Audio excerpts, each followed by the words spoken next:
Great. Welcome, everyone. Please be seated.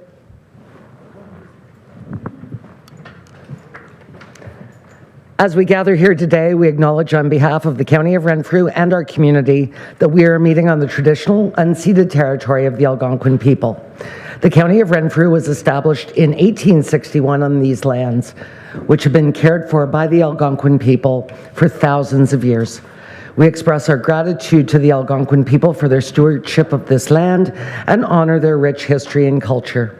We also thank all the generations of Indigenous peoples who have maintained a deep connection to this territory, and we are committed to fostering respect, reconciliation, and understanding.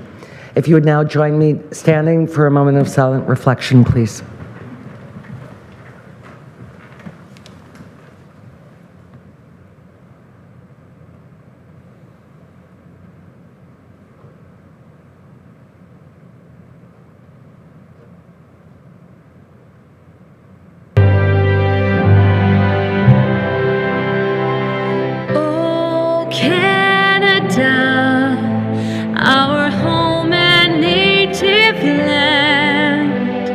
True patriot love in all of us common. Car ton bras s'est porté l'épée, il s'est porté la croix. Ton histoire est une épopée des plus brillants exploits. God keep our land.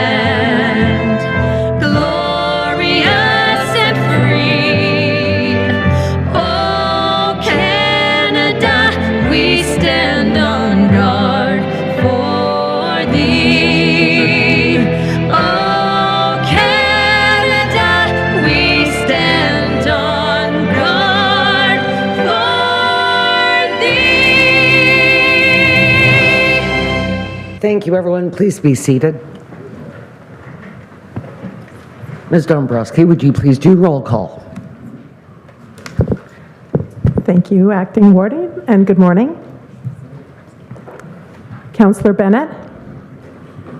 Here. Councillor Burrows. Present. Councillor Doncaster. Here. Councillor Donahue. Here. Councillor Giardini. Present. Councillor Grills. Councillor Hodnott. Here. Councillor Yon. Here. Councillor Lynch. Here. Councillor Mayville. Present. Acting Warden Murphy. Here. Councillor Nicholson. Present. Councillor Service. Here. Councillor Schulist. Yotuyem Ziso. Councillor Watt. Present. And Councillor Weir. Thank you. We have quorum. Thank you. At this time, I'll ask, is there any disclosure of pecuniary interest or the general nature thereof? Seeing none. I have a resolution that the minutes of the County Council meeting of May 14th, 2025 be adopted. May I have a mover and seconder to get it on the floor, please? Moved by the member from Arnprior, seconded by the member from Laurentian Valley. Any errors or omissions? I see none. All in favor? And I have a resolution that the minutes of the County Council closed session of May 14th, 2025 be adopted. May I have a mover and seconder, please? Moved by the member from Killaloe, Haggerty and Richards, seconded by the member from Head Clara Mariah. If there were any errors or omissions, we do have to go into closed. May I ask, were there any errors or omissions? I see none. All in favor? Thank you. Good morning. On behalf of the Warden and Council, I would like to acknowledge National Paramedic Service Week and National Public Works Week, observed May 18th to the 24th. These weeks are dedicated to honoring the professionals who form the backbone of our communities. They remind us of the vital roles these individuals play, and we extend our deepest gratitude for all that they do. The theme for National Paramedic Service Week is We Care for Everyone. And for National Public Works Week, Advancing Quality of Life for All. Both themes could not be more fitting. Strong communities are built by people like our paramedics and public works staff, who dedicate themselves to public service with humility, excellence, and heart. On behalf of County Council and the residents we serve, I offer my heartfelt thanks to each and every one of you for your service and commitment to our communities. I am excited to share also that the Silver Chain Challenge is back this June. This friendly competition between Renfrew and Lanark counties encourages all of us to get outside, stay active, and enjoy our beautiful communities by walking or cycling. You don't need to be the fastest or go to the farthest. Just head out with your friends and family. Log your kilometers and help Renfrew County show we're the most active and engaged community. Let's lace up, ride out, and make every step and pedal count. Visit Silver Chain Challenge website to get started. Let's bring the title home to Renfrew County. And I will now ask Councillor Lynch to speak on a couple of events that he attended on behalf of Warden Peter Emo. Thank you, Acting Warden. I had the opportunity to represent the county at the town of Petawawa's kickoff to Accessibility Week, which is May 25th to the 31st. As part of the celebration, I was invited to paint a square, which will be part of a centerpiece that promotes accessibility. And last Sunday, I had the opportunity to be in Eganville, where I brought greetings and congratulations from the county to Gerald Tracy, who not only celebrated his 72nd birthday, but also had a community celebration that highlighted the naming of the park, Gerald Tracy Park, after him. And lastly, on behalf of County Council, the same celebration, I gave a hug to County Councillor Murphy, who celebrated her birthday that Sunday. Thank you. Thank you, Councillor Lynch. This concludes our address. And now I will call on Chief Nolan to introduce our first delegation, please. Oh, my apologies. The member from Aviston Bromley, Councillor Donahue, please. Not at all. Thank you very much, Madam Chair. Good morning, members of council. It's both a privilege and a pleasure to welcome three distinguished guests to our community this morning, and in fact for the entire week. We're honored to host a team of paramedics from Regensburg, Germany. That is a city in Bavaria in Germany. They're here to observe, learn, and collaborate with our local paramedics. Please join me in extending a warm welcome to Andy, Christina, and Stefan, three dedicated professionals whose commitment to paramedicine reflects the highest standards of their field. Over the coming days, they will be working alongside our paramedics, exchanging knowledge, observing our practices, offering valuable insights from their experiences abroad. The visit provides a unique opportunity to strengthen professional relationships and foster international cooperation in the field of paramedicine. It allows us as well to learn from one another, deepening our understanding of various approaches to public safety and patient care. As a community, we take enormous pride in both our commitment to excellence and in service, and our reputation for warmth and hospitality. Please help me in showing our guests the very best of our county through our professionalism and the generosity of our people.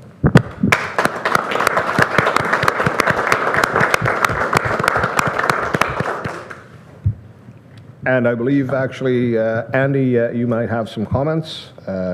What I have suggests that you do. If you could join, please, at the podium. We would like to get a photograph with the acting warden and myself and Chief Nolan. Andy, he does this to the best of us. We're not prepared to speak, but all of a sudden we have to speak.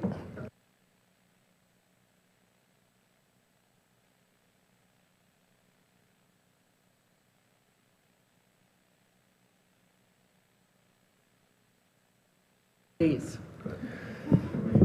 So yeah, ladies and gentlemen, from us, thank you very much that we can be here every year. It's a big thing for us that we have this exchange and can share knowledge and the friendship to the paramedic service in the county of Renfrew. So we will learn from each other, we will support each other, and again, thank you very much that we can be here.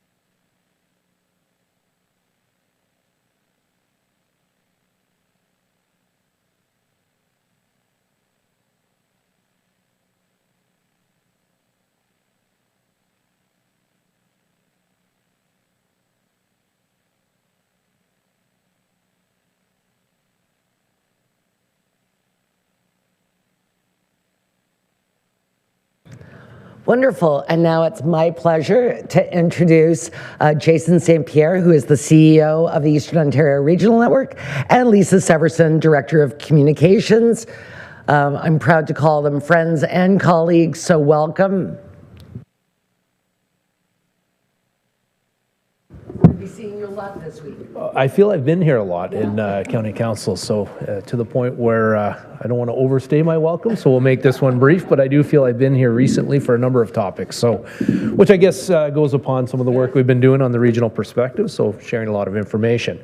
Well, today, the purpose of today's visit is just to give an update on the overall Cell Gap project and EORN, where we're going as an organization. So, and I always remember, I've been to so many county councils chambers these days. I'm trying to remember where the TVs are for me to read and what presentation I need how close. So if you see me squinting, it's just because I forgot the distance of this one sometimes. So on our agenda today, we're just going to go through the Cell Gap project, the EORN strategic plan. I don't believe we'd officially launched it last year when we would have been here for our visit, was in June of 2024.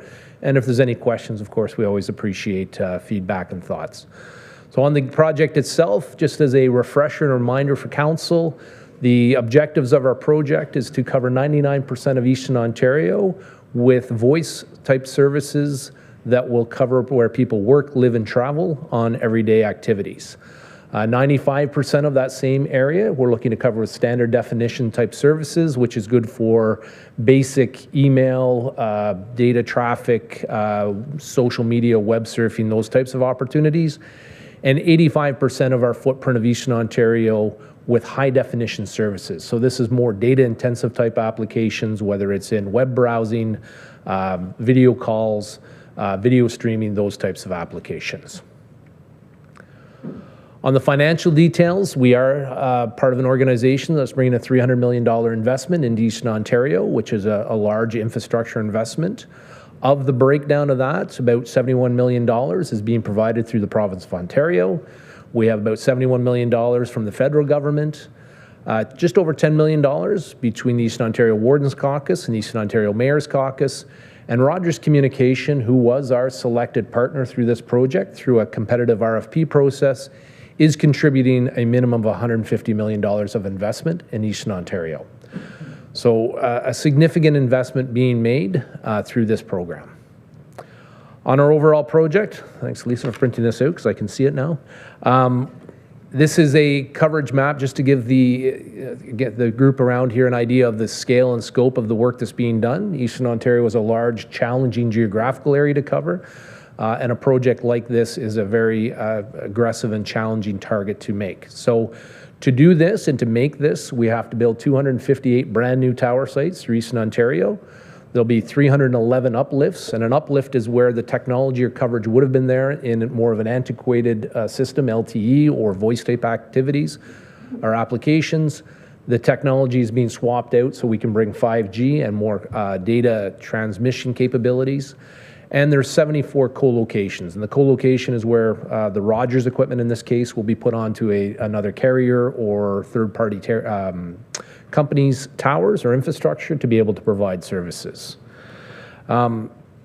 Across the Eastern Ontario, when we look at the investment that's been made from the local municipalities as well as other funders, we're looking at a return, and it's a very basic return on investment calculation at this point. We will come back in the fall of next year with more of an in-depth one, but about 30 to 1 from an investment. So a fairly significant return on investment being made through here. Overall, across Eastern Ontario, we are just about 80% of the project is being completed. Now we'll get down to where it really matters, which is here in Renfrew County. Renfrew County made the investment of about $905,000 in this project, so a very significant investment. But from that, we're going to see about a $50 million return on investment through infrastructure builds and services provided through Renfrew County. So if we do, again, very basic calculation on this, is that 55 to 1 is that return on investment. So a significant investment being made. Overall in the project, there are 47 sites that are being built, of which 27 have been completed to date. Most of those, I would suggest, in the last year, we have seen a lot of new activity in Renfrew County over the past 7 or 8 months of new sites coming online, which has been very positive. The upgrades, which we had 25 of those, have been completed throughout the county. And on the co-locations, we have 8 of our 9 co-locations completed. So things are progressing well within Renfrew County. Overall, about 75% of the project has been delivered to date. On the overall construction plan, so to project date now, we've completed 121 sites on our overall scope with 64 co-locations. And we have, now if you look at what we're showing here is that 121 in the first 4 years, we're looking to build 113 this year. So a very aggressive schedule to be completed, as well as 8 co-locations, which leaves us the 24 sites for next year, which is to be completed by the end of July 2026, and 2 co-locations. I don't know if you guys can see this well, but this is a breakdown of the sites that are left to be done in Renfrew County. So if we look at overall, there's 20 sites left to be completed. Of the 47, 17 of those are slated to come online in 2025, which is the most aggressive portion of our program for this year as far as sites coming on, and 3 sites to be brought online in 2026. 2 of those are co-locations, which are in flight now. And the rest of the sites are on here. If there's questions in particular, we can answer those. The one comment I will make is sometimes the naming convention we have does not align with local knowledge. So if it's not exactly clear, just let us know and we would be happy to try to clarify any questions. The next one is also just more sites in Renfrew County, so lots of work being done up here. This map is a representation of the high definition coverage, so the most aggressive of the service types to be delivered. If we were to do this in voice, it would look pretty orange. This is data that was taken in fall of 2024 from a propagation testing based on the sites that are in service now. The map on the left shows the current coverage, which is about 87% of our overall target goal of Eastern Ontario for the where people live, work, and travel. The map on the right is actually a propagation forecast of what the project will look like when all the towers are in service. And we are on target to exceed our 85% at this point with a projected 94% coverage. This is another similar information, but we felt it was it's a little bit more granular for people who know the areas. If you look at the picture on the left, that is the drive test data. So this is where we actually had a company physically drive these roads and collect the data and to understand where the gaps were. So in the fall of 2021, the areas in red or orange had either no or very poor services. Compared to a drive test that was done in the fall of 2025, we're already seeing significant improvements, and that's with about 50% of the new tower sites in service. So we are seeing a very positive trend towards the coverage throughout Eastern Ontario based on this project delivery. 2024 and into 2025 has been a very hectic year. As again, I appreciate who we're speaking to here as well, as you've lived this also. We have had a number of meetings and continue to meet with a number of levels of provincial and federal government. There has been a change in the broadband and in turn within our file. So we were part of the Ministry of Infrastructure, originally funded. That is now moved over to the Ministry of Energy and Mines. So we are spending some quality time working through who URN is and our project with those groups to make sure that they're fully aware of the programs. We've continued to spend a great deal of time with the Indigenous communities that we work with throughout Eastern Ontario to advise them or update them on where the project is. And we attend a number of municipal meetings as well, supporting through the land use authority processes and ensuring that community members have the most recent information that may be available. So if there are issues or concerns within your communities and you'd like some support, we are always available to come out and spend some time in the community as well. On the timelines and next steps, so the upgrades have been completed in 2024. The 311 of those are done. The land use authority process continues, although I will say in Renfrew County, we have not had very many challenges. It's been a rather smooth process, so we would like to thank staff for their assistance to be able to get through that. We appreciate it can be challenging at times. The Indigenous consultation process continues through the life of our project, as well as the new tower construction. The announcements, we are hoping to be able to make some formal announcements in June that might be moved. We were hoping to do it sooner, but there was a couple of elections got in the way of our announcements. So apparently those took priority over us making our announcements. But now that that's been settled, we are looking to get back on track for formal announcements with both the province and the federal government, as well as the local municipalities and counties. And we continue as URN, as the end of this project comes, we see the sunset on that. We are looking for new opportunities as an organization where we can support Eastern Ontario through regional initiatives and other initiatives that might be of value from a larger scale where there's either resourcing, funding, or capacity challenges. As an organization, we're looking to see if we can support in some of those to find additional or new opportunities for our organization. There's two slides in here I included. I won't go through them. They're rather detailed, but it's just there's a lot of turmoil in the Canadian telecommunications market, as many people are aware of, where it impacts us directly as a project and organizations. Rogers is our project partner in this program. They have recently announced that they have sold a portion of their network capacity to Blackstone Networks. We are not fully aware yet what the impacts are, but it is a significant investment that's being made into their organization, as well as Redwood Infrastructure, which staff may start to hear because they are working more in the fiber space, but also with us on the vertical real estate, which is the towers. They are starting to become more engaged at the local level through the MAA process and working with local municipalities as they're looking to put in the fiber infrastructure on behalf of Rogers Communication. I don't know if there's any questions on this. I'd be happy to take them after, but maybe. There we go. Just on our strategic plan, and I don't believe we had the opportunity to bring this last time we were here, but just an update on that for council.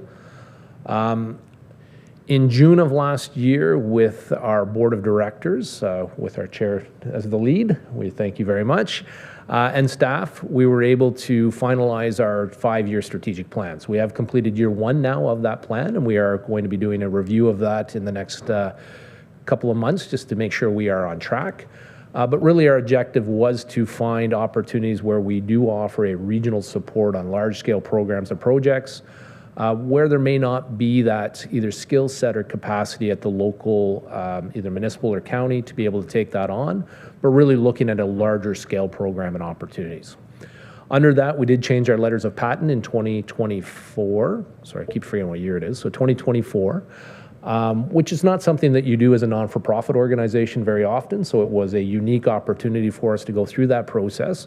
But by doing so, we've now enabled ourselves to expand our scope into 4 other key areas. One around project management services, infrastructure project services, which aligns well with what we do today in the building of the both the broadband networks on the first one and the cellular networks now. Technology service support, which is really for us a focus on what do we do with these networks now that they've been built and what's the next steps, as well as supporting municipalities in any way that they feel there might be an opportunity. We do work closely with the EOWC and the Eastern Ontario Leadership Council as well to ensure that these projects align and that there's opportunities there. Under our current initiatives, we have developed and successfully implemented a duty to consult process in Eastern Ontario. This was at the request of the province of Ontario. It took us about 13 months of very intense work to get through a meaningful consultation process. We are currently working on the automated speed enforcement program with Lanark to see if there's opportunities there to take it as a turnkey model from end to end on that piece. We're working with the Canadian Internet Registry Authority, and what they do is they test the broadband capabilities within areas. So one of the requests, and we have a slide next on that, is just around support for the SEER application and trying to get that out, as we are looking to test the current broadband networks to understand where there might be gaps and where opportunities may exist to try to close those gaps. We are working on a very last premise strategy right now with the Ministry of Energy and Mines. There are a few gaps, one in the Ottawa Valley that we are looking to address, as well as we are spending some time in the GIS space working on digital twin in rural areas. That is a A big opportunity that's taken off in many of the urban areas. The City of Kingston has a great program, City of Toronto. We're looking to replicate that into smaller or more rural markets. And then regional procurement is the other opportunity that we continue to look at. On the CIRA, and this is just the broadband testing, so it is actually an agreement that EORN has entered into with the CIRA group that allows us to collect that data throughout Eastern Ontario on their behalf and use that to look for opportunities or gaps within the current broadband program. This will test wireless as well as wireline services, so it gives us a real good snapshot of what the coverage might look like throughout Eastern Ontario. That's it. Thank you. So I'll open it up to questions. Member from Amherst Bromley, please. Thank you very much, Madam Chair, and thank you through you to Mr. St. Pierre. I'm quite interested, and I know that the process was somewhat delayed, given a very comprehensive consultation process, duty to consult. I'm just kind of wondering if, over the course of this, are the EORN, amongst many agencies, but you are here representing the EORN, are you developing kind of a routinization of what the duty to consult is from an association that is a regional based, where you are going to be engaging with different Indigenous communities? It just seems to me that it would afford some streamlining if there was a collective understanding of what is meant and what is understood by that from all parties. We have taken that on and we have collected that information into a format that is shareable. So it is something that we can provide if requested. We have done a little bit of work with Lanark County on exactly that. So we are in a position that we would be willing to support municipalities if they are looking for that type of information, yes. Thank you.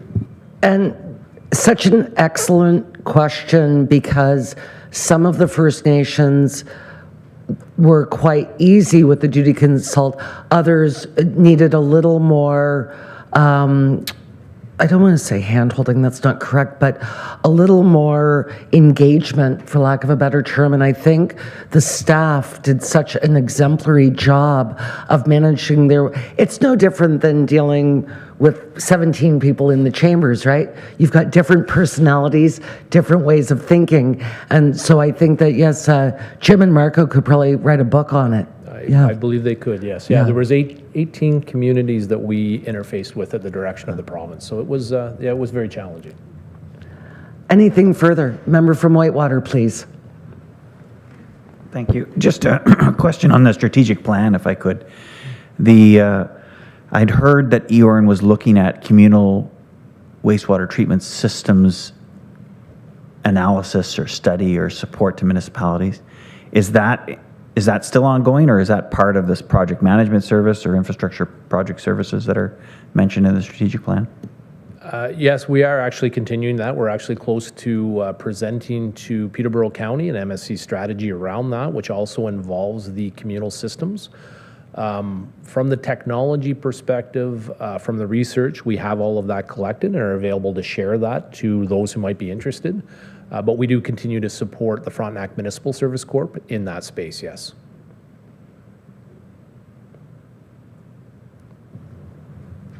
Oh, I feel a supplementary coming on. Go ahead. Thank you, Acting Warden.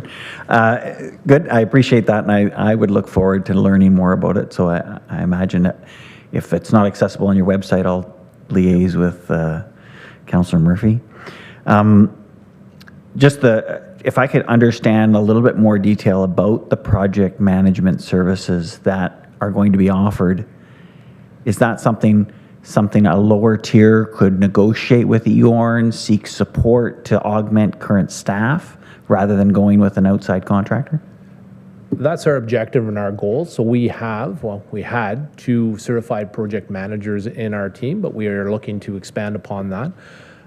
If there was a need and a demand, that's our goal, is we understand the municipal space, we have people who come from the municipal space, and we feel that we're in a good position to be able to support municipalities on those larger scale projects where they may not have the capacity or the knowledge in a particular topic. We feel we're in a position that we would be able to support in that. So that's our goal, is really to instead of going to a KPMG, is to try to keep that more or less. We consider ourselves in-house of Eastern Ontario, whether it's Renfrew County or Peterborough County. So we'd like to position ourselves as a project management organization who understands the municipal space, understands Eastern Ontario, and can support through any project management needs.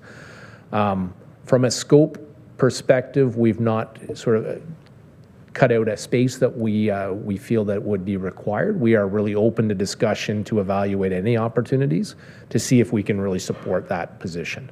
Currently, we've done project management work in the business case development of a MSC review. We supported Renfrew County through discussions here. We've worked on a business case review as well for Peterborough County. We've also done a lot of work in the decentralized communal system work and from a project management, moving that forward in the CMHC funding. So we are becoming well established and developed in our project management skills. You don't have to look so sheepish. I think these are great questions, and as the current chair of EORN, I'm really appreciative because I think that there are things that we can take back to the board tomorrow. So go ahead, member from Whitewater. Yeah, no, I would just, I love this, and this, in my opinion, I think this is an area that we really have room to grow in, not just here in Renfrew County, but I imagine across Eastern Ontario. I would just, it would be great to have access. The things you're mentioning right now in terms of supporting Lanark or Peterborough are unknown. And that kind of information is almost lost as an opportunity.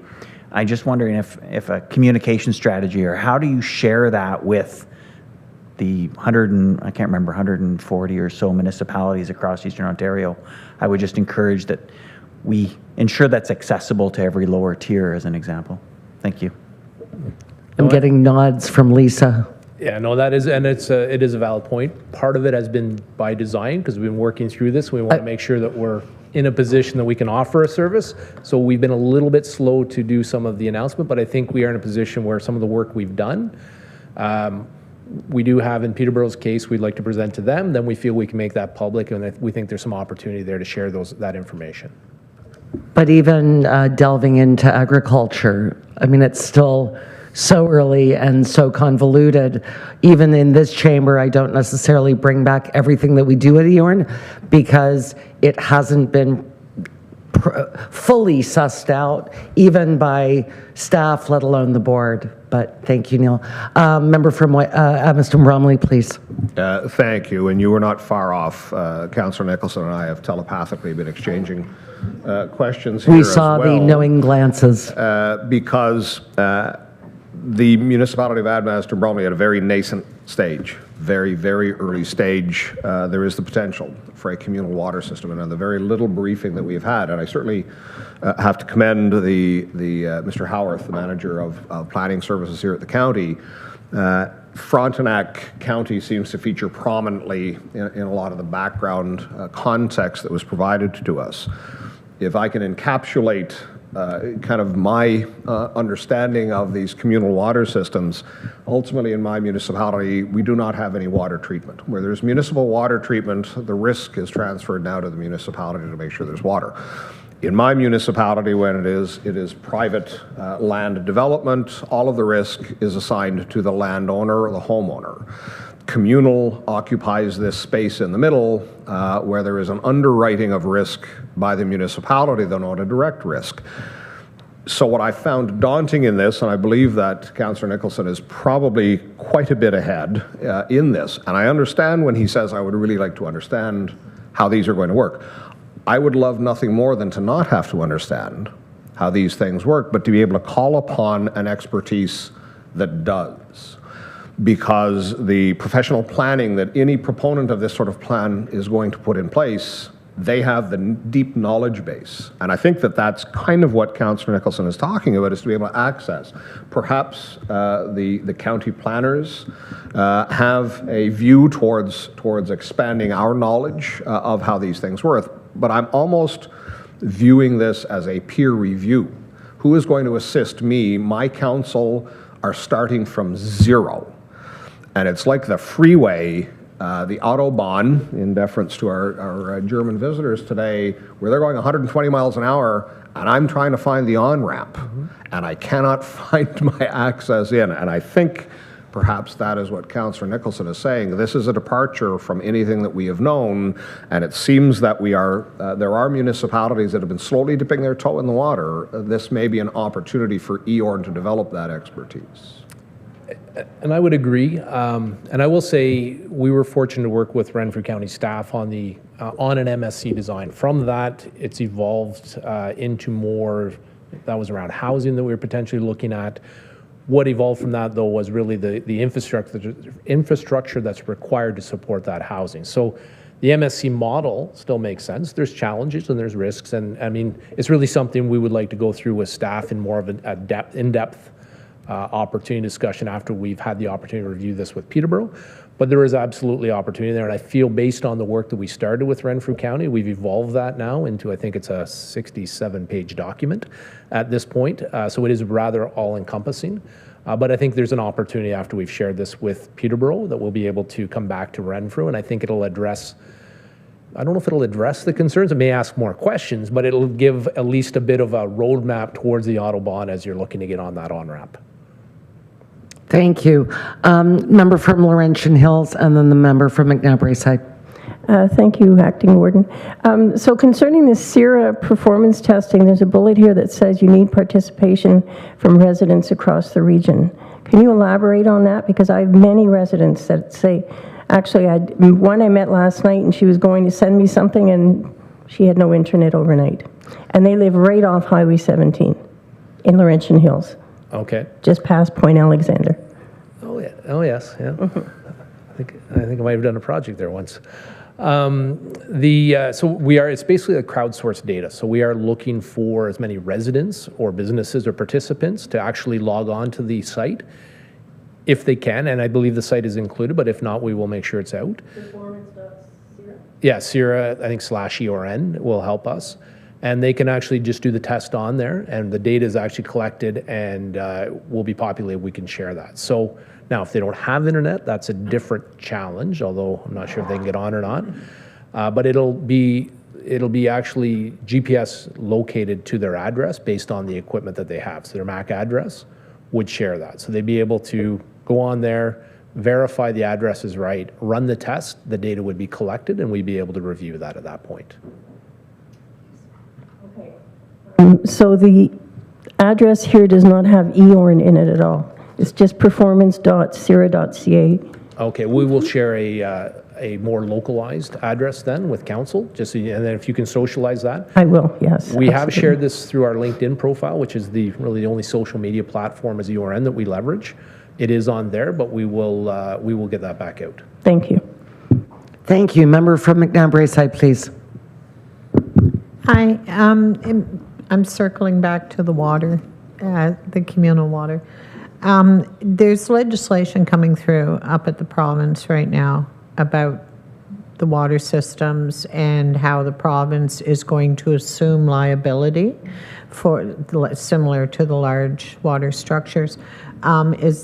When that legislation is finalized, and I spoke to MPP Deneau last week, and Minister Flack is bringing it to the floor before the summer break. So when that is finalized, is that going to change the speed of which we can get access to these systems? Because that is the same for my township. We are trying to find the on-ramp and... Yeah. Careful. Yeah. I don't want to give false hope. I think the legislation will help. We have actually, as an organization, mapped the process between the ESA process, the Clean Water Act process, and the developer process required for this. My head was about this big from just banging against the wall trying to figure out where everything crossed, because we were looking to try to understand, to streamline that process. So Frontenac Municipal with EORN is taking the lead to try to get that in front of some of the new red tape ministers just to share what we've learned. But After 8 years. After 8 years. Yes, that's right. But after going through that process, I have a new appreciation for the complexity of what they're trying to do. So although the bill will be helpful in directing them to start down that process, there's still a lot of work to be done. There's also the discussion of the Municipal Service Corp model. Is that something that should be implemented to be able to put this under? So is that the provincial direction that they're really going to support the creation of MSCs? Does the MSC get created at a township level, at a county level, or across multiple counties or townships to be able to be efficient? Because you need some sort of economy of scale to be able to actually run these systems efficiently and effectively. So I think it's going to help us give some clarity on the direction, but I think there's still a lot of work left to be done before we can really implement. The technology is good. We know the technology is good. There's thousands, well, probably thousands and thousands all around the world. We know it'll do what it says it'll do. It's a matter of working through the provincial and federal processes to ensure that we've addressed all of the issues and concerns. And since 2004, the Walkerton issue, there's been a lot of trepidation and concern around changing a lot of those things. So I think the province is trying to push in the right direction. I think there's a lot of challenges yet to be figured out and worked through, but I think we're getting to a point where we'll see that. There's definitely an appetite. I agree there's an appetite and there's an appreciation by the province that the technology will help solve some of the challenges we see. It's just a matter of how do we get it implemented effectively so that it can be managed and run in an efficient manner. Thank you. Supplementary. Sort of supplementary, because now I want to question about cell phone service, not water. This CIRA thing, that's for internet, right? Or is that for cell phone as well? Because where I'm geographically, we're the bottom of the county, half an hour north of the city of Ottawa. We have no cell service. 50% of our township has no cell service. Right at our interchange at Calabogie Road, which is geographically dead center and very busy area, I pull into the municipal complex, my phone goes to SOS, and I'm looking at a Rogers Tower in service. 2 farms over from my home on White Lake Road, I cannot use my cell phone on White Lake Road. I drop calls on Russet Drive. I can go to Brayside, the phone dies out. Coming down White Lake Mountain, White Lake Village, no cell service. I'm constantly getting emails from people, we need basic cell service. And McNabb Brayside's not on the project list for any new towers. So what do we do? Because we don't have cell service. So your carrier that you're testing with, is it with Bell or Rogers? Bell. Yeah, so that's part The of the other guy. challenge. Part of the challenge that we had is when the concept of the project was created, the goal was really to be able to bring in multiple carriers. But when we actually did the cost assessment of what it would take, there just wasn't enough money to be able to bring both carriers in. So when we went through the RFP process, Rogers was the successful company that won that RFP. Rogers and Bell's services, although on the 911, from an emergency perspective, you would have coverage. On your day-to-day voice and data traffic, they don't share infrastructure at this point. So for myself coming through, I have a Rogers phone. I was on the phone no problem through that area, so it looks like it's covered through our project.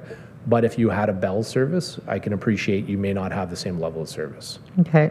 Initially, I thought it was my phone. I bought a brand new phone. Still same problems. I do get contacted by people with Rogers phones as well.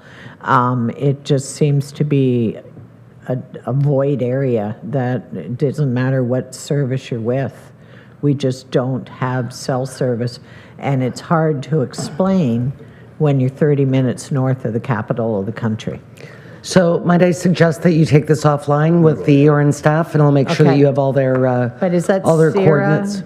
CIRA thing, is that for cell phone also data? Like, Yep, you can test mobile data through Okay, that, so it would perfect. work. So we would be able to capture that, and it'll identify it as a wireless connection. okay, perfect. Thank you. Thank you. Thanks, guys. I'll see you tomorrow. I love it when Eorn comes because then I don't have to do an Eorn report to council. It's very handy. All right. Thanks so much. All right, and now I'm going to turn it over to Councillor Brose to introduce our next delegation, please. Thank you, Acting Warden, and I'm very pleased that we have with us this morning the staff of the Ottawa Valley Tourist Association and, of course, our very energetic and enthusiastic Chair and Vice Chair, Steffi Van Wyck and Megan James, who are going to be doing the annual OVTA update. Thank you and welcome.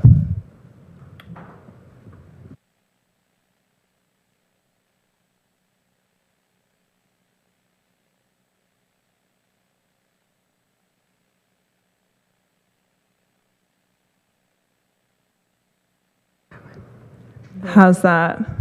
Thank you. My name is Stephanie Van Wyck, and I'm the chair of the Ottawa Valley Tourist Association. Thank you, James, for introducing us. The Association Board of Directors, I'm the chair of that. I am joined today by Megan James, who's the outgoing vice chair of the OVTA board. Thank you for the opportunity to speak with you all today about the state of tourism in the Ottawa Valley, the critical role played by the OVTA, and how tourism is fueling economic growth and community vitality in our region. The Ottawa Valley Tourist Association has proudly served as a destination marketing organization of Renfrew County, the city of Pembroke, and the Upper Valley since 1956. As a membership-based not-for-profit organization, our mission is to grow and promote tourism through collaboration, creativity, and community engagement. We work closely with municipalities, tourism operators, community groups, and economic development partners to build a resilient tourism industry that supports both visitors and residents alike.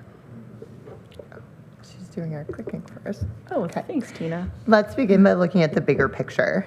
In 2024, Ontario's tourism GDP reached $16.1 billion, reflecting a continued recovery and upward trajectory from the setbacks of the pandemic. Nationally, the tourism sector supported nearly 709,000 jobs in quarter four alone. That's a 0.8 increase from the previous quarter and a 1.8 increase year over year. These are not just statistics. They represent jobs, businesses, and communities that depend on a healthy and thriving tourism industry. Tourism is an essential contributor to our provincial and national economy, and the Ottawa Valley is proud to be a part of that progress.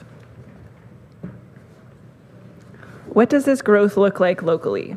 We are seeing visible changes across our communities, like enhanced infrastructure, revitalized public spaces such as the Comfort Station in Petawawa, and new tourism-focused developments. These investments benefit not only tourists, but residents as well, of course. One powerful example is the impact of trails like the Ottawa Valley Recreational Trail, which is used year-round by cyclists, snowmobilers, and ATV riders. This multi-use trail generates consistent economic activity across seasons, driving traffic to our businesses, restaurants, and accommodations.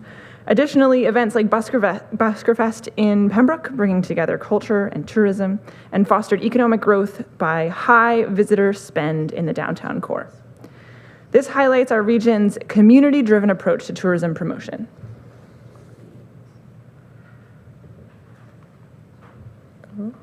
Oh, Back one. Nice. there we go. Our membership continues to grow.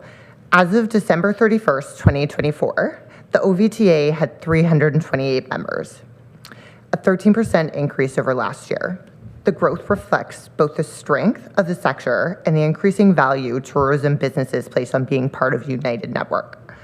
Our communication also saw parallel growth. Our tourism newsletter subscriber list rose to 453, and our private Facebook group for members increased to 155 active participants. Together, these figures illustrate a growing community that is engaged, informed, and invested in our regional tourism development. Our digital platforms have become our most powerful storytelling tools. In 2024, our social media reach expanded significantly across all channels. Our main accounts reached over 500,000 people. We delivered 130 million impressions, which was over an 11% increase from 2023. This online engagement helps us promote local businesses, showcase experiences, and respond to tourism trends in real time. It's also how we attract first-time visitors who may have never heard of the Ottawa Valley before seeing a compelling reel or reading a blog post.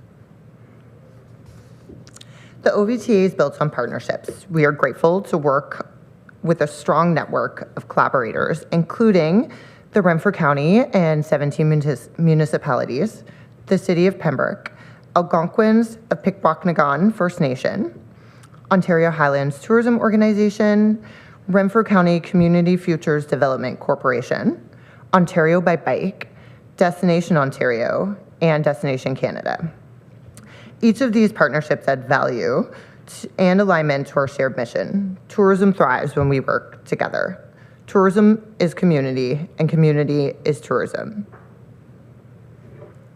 Our strategic approach focuses on targeted marketing that combines digital, print, and on-the-ground initiatives. In 2024, we supported 14 visitor information centers, invested in municipal photo shoots, and created new blog and video content to attract niche markets such as culinary, outdoor adventure, and sustainability-minded visitors. We've also deepened our investment in campaign analytics and market research, ensuring our efforts are both impactful and efficient. Do Something Delicious with the Culinary Tourism Alliance was a comprehensive digital and social media campaign that highlighted the region's growing culinary experiences, with standout features including Pembroke restaurants. The initiative, executed in early September, involved the Culinary Tourism Alliance traveling through Ontario's Highlands and the Ottawa Valley to capture engaging photographs, videos, and first-hand insight from a variety of food tourism experiences. From unexpected dining venues and craft beverage stops to unique accommodations. Daily documentation included multiple Instagram stories and a reel culminating in a 60-second highlight video and a series of published articles on ontarioculinary.com. All assets were provided to the OVTA for future promotion with detailed metrics and performance reports, underscoring the campaign's success in authentically connecting visitors to the Come Wonder brands and the diverse offerings of the region. You can check out the results of the impressions and interactions and link clicks and blog views. Influencer partnerships have allowed us to reach new and highly targeted audiences. We work with creators who live in the region or have an authentic connection to the Ottawa Valley. These content partners help us showcase the best of our area, from unique shopping options to quiet back roads, building trust and intrigue among potential visitors. To boost Arn Prior's visibility on social media, 3 tourism influencers, Baby Mama Hustle, Jess Can Eat, and Mrs. Lulu, were invited to explore and share their experiences through Instagram Reels. Their curated visits highlighted local attractions and businesses, resulting in approximately 31,000 views, 320 comments, and 200 shares. The campaign successfully generated strong engagement and increased regional exposure. The Culinary Tourism Alliance visited Nomada Tacos in Pembroke and generated 3,400 views and over 140 likes. And Baby Mama Hustle on Instagram visited the town of Renfrew for their holiday shopping event, which generated 21,000 views and 20 shares. The Municipal Accommodation Tax, or MAT, continues to be a central area of focus for the OVTA.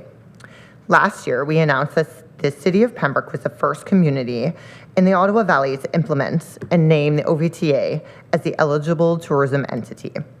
This year, we're pleased to announce that the town of Petawawa is the second community to come on board and name the OVTA as the eligible tourism entity. Petawawa's implementation came into effect on January 1st, 2025, at a rate of 3% applied to 5 accommodators. These early adopters are helping to pave the way for new tourism investment that won't place added strain on local taxpayers or businesses. In support of a broader regional approach, we've recently provided MAP presentations and support materials to the Township of North Algona-Wilberforce and Town of Deep River. These engagements have opened the door to important conversations about sustainable tourism funding and long-term tourism growth. The Board of Directors remains steadfast in their support of a county-wide implementation so that all municipalities are on a level playing field and can benefit equally. This regional approach would also allow the Ottawa Valley to compete in broader markets against destinations who are already benefiting from this revenue generation. We remain, as always, available to assist any municipality considering that with research, case studies, partner consultation, and messaging support. In Haliburton County, a coordinated short-term rental and MAT bylaw implementation now covers all 4 municipalities. Revenues are administered centrally and reinvested into tourism through a newly formed Municipal Services Corporation. This model ensures consistency, transparency, and maximum impact. We would like to point out that Haliburton County does not have its own destination marketing organization, hence the establishment of a Municipal Services Corporation allows them to formalize tourism marketing and promotion. Our work is guided by core values of reconciliation, inclusion, and sustainability. We continue our reconciliation work through resource sharing and learning opportunities as we continue to walk alongside the Indigenous community here in Oma-Wanini territory. We support the Think campaign as part of our country's unifying efforts to combat the ongoing tariff threats, jumping on board with the industry's elbows up and arms wide open marketing approach. We continue to promote the Ottawa Valley's welcoming and hospitable nature to all. In April, we celebrated leaders in the field through the Ottawa Valley Tourism Awards, recognizing innovation, sustainability, and exceptional marketing in our region. Thank you for taking the time to encourage and submit nominations, as we had a record 29 Tourism Award nominations submitted this year. Looking ahead, the OVTA is focused on continued municipal engagements, new and refreshed Tap and Cork website with printed passports, expanded research and data collection partnerships with Ontario's Highlands Tourism Organization, Haliburton Highlands, and Lanark County, ongoing municipal accommodation tax advocacy, showcasing community highlights through video and photography. It's the arms open approach, welcoming collaboration, visitors, ideas, and investments.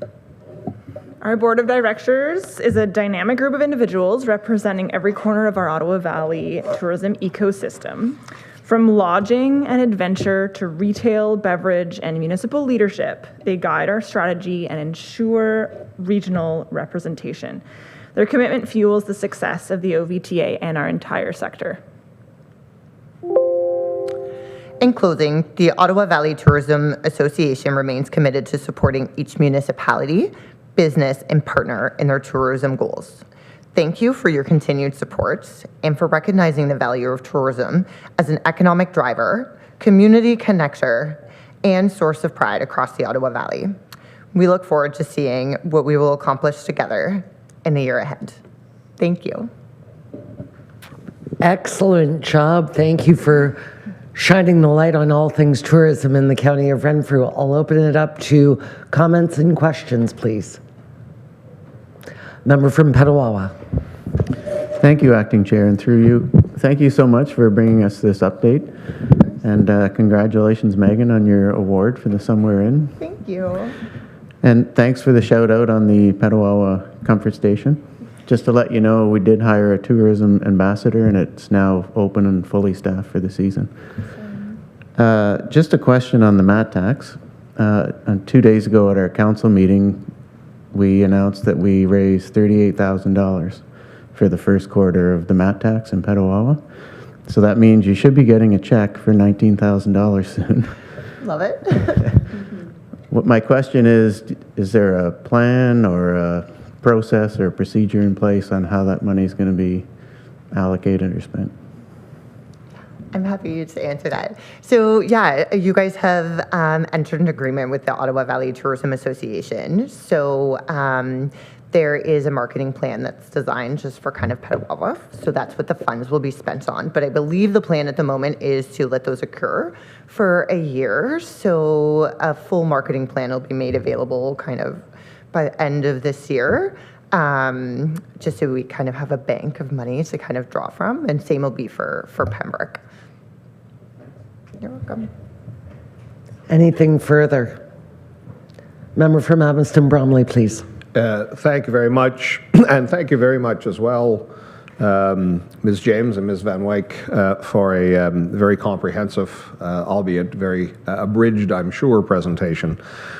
Picking up on Councillor Service's comment, so I note that just in the OVTA budget that we looked at back in March, so the two MAT taxes as revenues are going to increase the revenues by 62% for the OVTA. As I'm a couple of things, I guess. So I'm understanding first off in the discussion with Councillor Service. So it seems that the town of Petawawa is allocating half of the MAT revenue towards OVTA and retaining the other half. And I don't know how this, I'm assuming it's a forecast, because if 19,000 ultimately was generated in a quarter, then it looks like 100,000 that was budgeted is probably pretty ambitious, even if there would be more tourism perhaps expected over the course of the full season. I'm going to call it the summer season, if you will. But ultimately, in I guess my question, and there are a couple of them, but the first one is, are 3 staff, have we upstaffed? Are 3 staff going to be able to now take on the work with a substantially augmented budget between the revenue received now from Petawawa and from Pembroke? On budgetary purposes, it's just under $300,000, as I say, which is a substantial increase in funds. So is there an expectation of upstaffing to be able to manage? I keep looking around to see who wants to answer that. Mr. Davis, please. Yeah, thanks, thanks, Acting Warden, and I appreciate the comment and question. As of right now, talking with our Economic Development Manager, Melissa Marquardt, we're looking at this as a status quo for now. We do realize there will be additional workloads for the existing staff, and if need be after the first year of implementation, we'll address that, and if have to, come back to this committee and to their partners to see what we have to do for additional staff. Follow up on that one specifically, Madam Chair. Very prudent, I think, to actually get real-world actuals over the course of this year to see. But I really appreciated actually that a substantial component of your presentation was essentially on endorsing and encouraging MAT, because it seems to me that if those budgetary estimates are remotely accurate, then I think that is a means of providing sustainable funding to OVTA that might allow the municipalities to back into the background a little bit more. Of course, I think that it's important to see what the real world is, but if it's accurate or even remotely accurate, $300,000 can be realized, albeit from the 2 largest municipalities in the county of Renfrew. And those 2 alone are funding almost to the staffing at this point, or on budget they are. So it looks like that might be an alternative, because I know that it has been a very tough slog to make inroads into the MAT tax, but I think perhaps there's going to be some more receptivity to that. The only other question that I had, Madam Chair, was, and I believe it was a measure instituted due to COVID. Of course, the tourism industry was racked, as they were worldwide, with the onset of the pandemic, because the membership revenue in the year of the pandemic was budgeted for $20,000, and now it's budgeted for $1,700. So it seems that that has been sustained, or at least the reduction. I'm unsure even how the $1,700 would be derived from the 328 members, but I'm gathering that the membership fees probably are not remotely back to where they were pre-COVID. So is there any discussion on once again having a membership fee on the rates, on the membership numbers that you were suggesting? 328, $100 is going to gain more revenue that was actually budgeted pre-COVID. So as you mentioned, in COVID, when tourism businesses were struggling, we we removed the membership fee, and then as a result of that, we saw a doubling increase of membership, and we thought that found that very valuable. And so we've kind of moved to a new membership revenue generating stream, which is paid partnership, paid marketing opportunity with the OVTA. So now members can opt in to pay and co-market with the OVTA, and so that's a new marketing revenue that we've generated instead. There is also the revenue generation from non-Ottawa Valley region members. That's including my business, myself. I'm like a stone's throw away from I'm actually in Hastings Highlands, but I can throw to the Ottawa Valley, to Renfrew County. So there are a number, and that's the number that you noted, of members that are still paying their fees that are outside of our region. But at the moment, there is no plan to re-implement a membership fee, because we're finding that we're loving the increase of quantity and engagement that we're getting from a free membership. I'm not at all surprised at that, but in terms of a tourism business, it seems almost a rounding error on even $100 as a membership fee. I certainly understood and endorsed wholeheartedly the embrace of probably no sector was as damaged in COVID as the travel sector. So absolutely endorsed on the reduction in that. It was a small part, actually, that we could play in contributing towards our tourism industry. But it seems like a very nominal fee, frankly, from a membership perspective, that it seems like it's a thin participation, if that would be enough to discourage someone to being a member. Well, I think that's something for the board to take back and consider at another time. Yeah, sure. Is there anything further? Well, thank you so much. Always lovely to see the OVTA, and thanks to Melissa and your crew at the back of the room. And saved by the chief. And now I will ask Chief Nolan to introduce our next delegation, who happens to be joining us virtually. Take it away, Chief. Wonderful. Thank you, Madam Chair / Warden.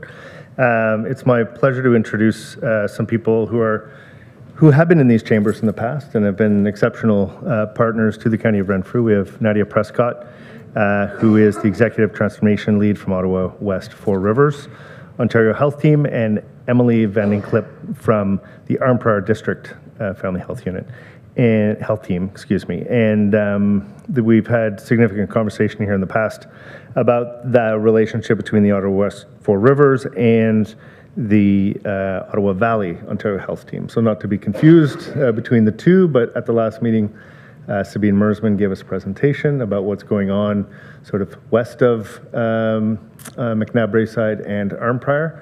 And we're happy to have these folks let us know what's going on really in the West Carleton area and some of the environs, as well as a portion of the county. So I think really important that they join us here today. So thank you, and welcome, Nadia. Thanks, Chief. Mike. Take it away, Nadia. Thank you so much. Thanks, Mom. And I know we joined a little bit early, but I've now got some vacation planning in the county to take on. I had a lovely stay last fall at the Somewhere Inn in Calabogie there. So thanks for that. So I really appreciate you having us here at the County Council, following, as Mike noted, the great presentation earlier this month by the Ottawa Valley OHT and our NPCN colleagues, Sabine Mersman, Mike Nolan, Jama Watt, and Richard Johnson were there as well. I apologize if some of this is reiterating what you would have heard there, but thought it would be important to provide some of our context to that as well. Our OHT was invited to present to the County of Renfrew Board of Health last May, and that was as we were undertaking our 3-year strategic planning process. We were really pleased to have Sabina and Jama join us for that as well in our partners planning session that year as well. So all of this to say, Our work within primary care area is central to our OHT and is in alignment with the recent provincial directions and our strategic direction to support primary care as the core of our system, and more on that throughout this presentation. I am here today to provide an overview of the Interprofessional Primary Care Team, or IPCT, expansion, and I'm joined by Emily, who's a member of the ROHT's Collaborative Leadership Committee, and as the Executive Director of Arm Prairie and District Family Health Team, also a participant in this expansion process within our OHT. I'd also like to recognize our Primary Care Council co-chairs, Dr. Jamie Fullerton, who's a family doc in Carleton Place, and Chris Laboutier, who's the Executive Director at the West Carleton Family Health Team. They weren't able to join us today for this presentation, but Emily and I will certainly be pleased to bring back any questions for our OHT's leadership and or our Primary Care Council as well. So, thank you. So as you're aware, there are many exciting things happening in the primary care and much needed things happening in primary care development across Ontario, and importantly with our local communities and providers engaged in that. So I'll provide a bit of background on that work.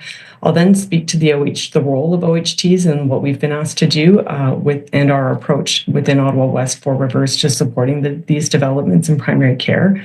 I'm going to hand it over to Emily then to provide an overview of the proposal that was submitted specifically with a connection to the Renfrew County communities. And then we'll just briefly close off with some of the additional priorities and next steps in primary care support and attachment that the province and OHTs will be moving forward.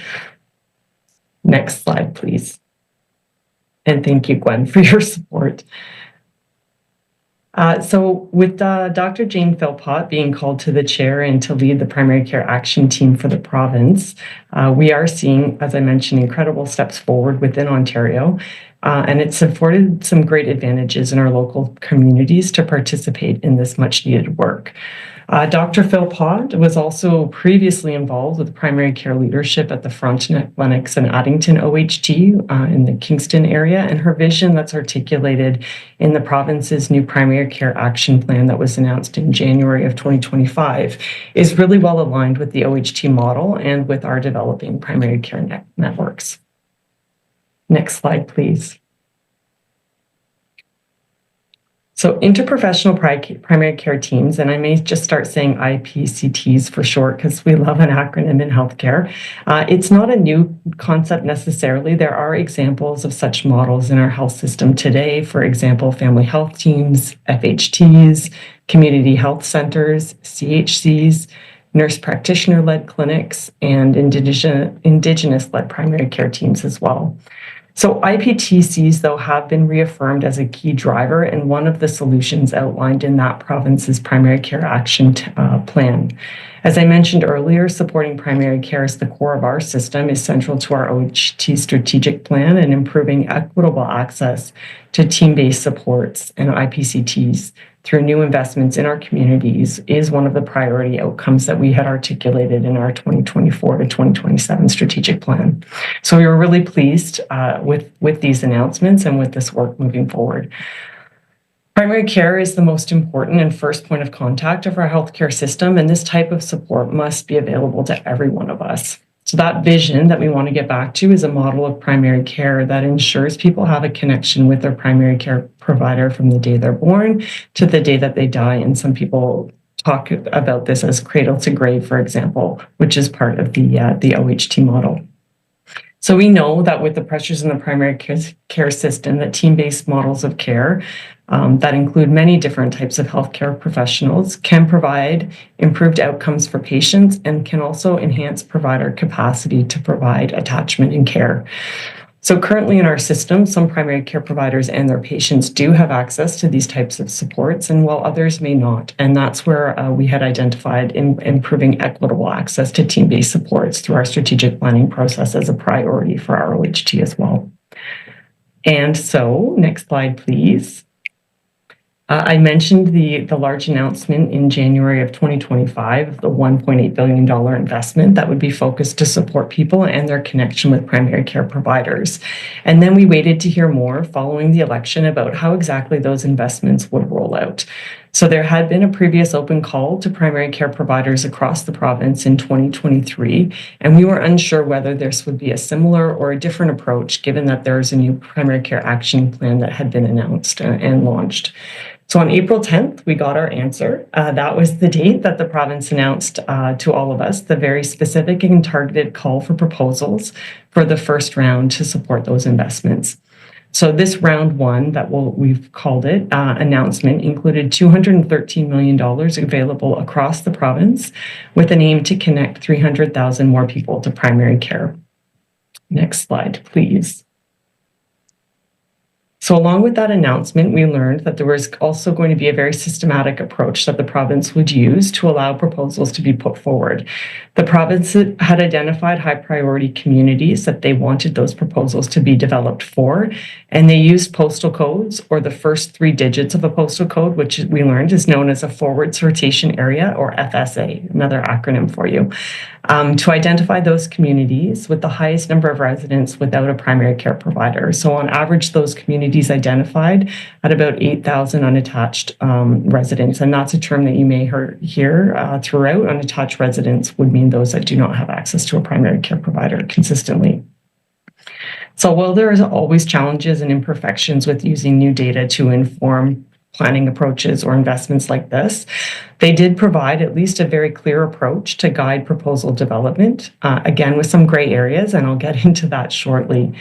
It was clear that as OHTs, our role was going to be to ensure that primary care providers and partners who provide care to people living within these FSAs and surrounding communities were aware of this opportunity and could be supported to connect with others interested in expansion opportunities.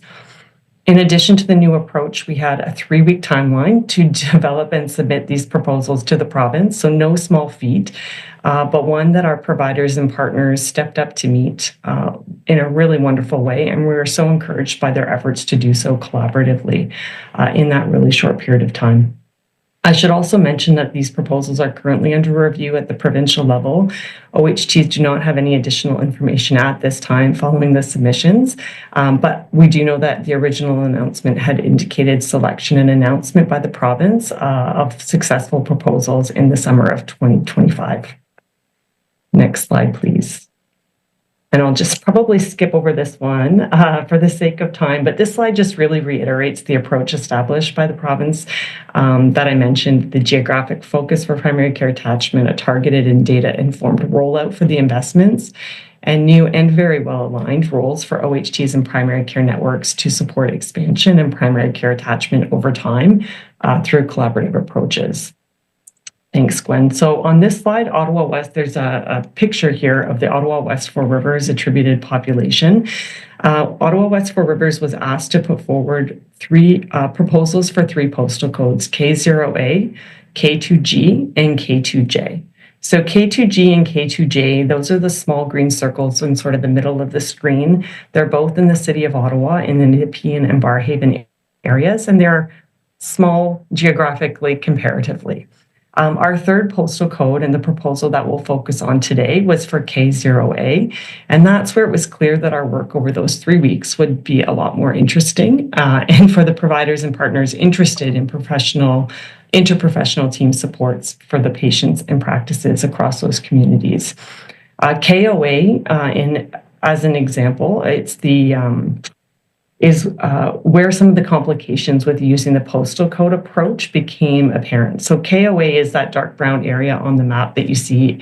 It covers a large area, almost U-shaped around the city, and includes many different communities from McNabb Braeside in Renfrew County to Almont and Mississippi Mills, Carp, Richmond, Stittsville in the city of Ottawa, and communities like Osgood, Metcalfe, and all the way out to Embrun in the East End. So this posed a challenge for us to ensure that those interested providers looking to serve residents of KOA were aware of and had opportunities to participate in this targeted call, and more on that approach that we took to do that a little bit later. Next slide, please. Thanks. So here's an overview of the data that was released to us in April following the targeted call out for those proposals. You can see that the 3 priority FSAs include a large proportion of our OHT's total population, with KOA being the largest in that sense, with the 125,792 residents. Overall, the unattachment rate in KOA was the lowest of the 3 priority FSAs that were identified for us at 8.3%. However, we expect that the unattachment rate within various communities across KOA, like I just mentioned, could vary significantly. And we look forward to working with the province and other groups that hold this data to better understand this at a smaller community-based level to inform our future primary care attachment planning. Well, I've also included on this slide, even though it wasn't identified as a targeted FSA, I included the K7S postal code area in the Arnprior area. While that,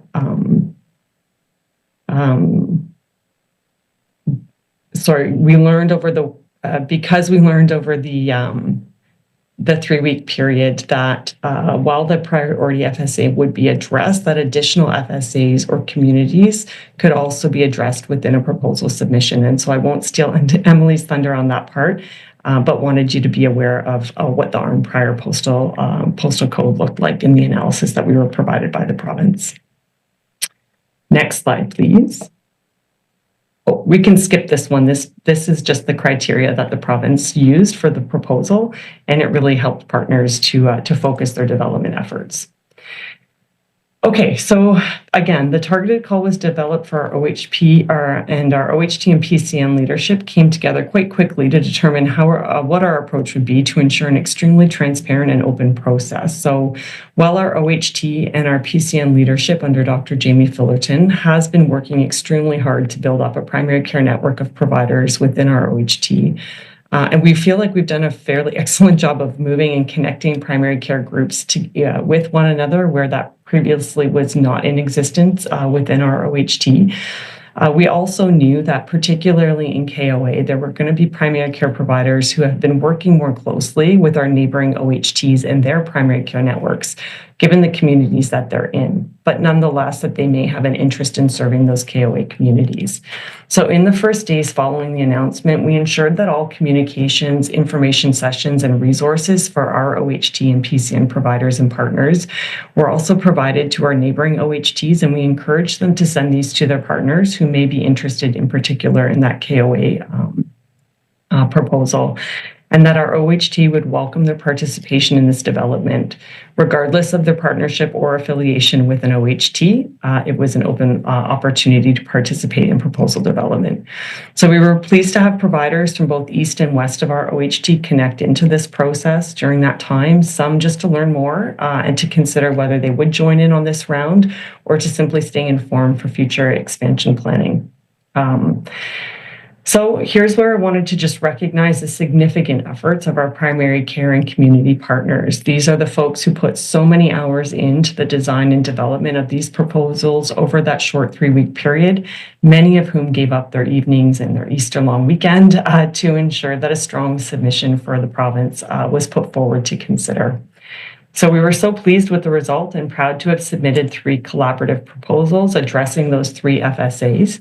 K2G and K2J proposals were addressed by 2 collaborations led by Greenbelt Family Health Team and Pinecrest Queensway Community Health Center, who, given the close proximity of these neighborhoods, will work collaboratively with one another as these proposals to include those proposals included other family practices as well and community agencies to address the local needs within those primary care teams.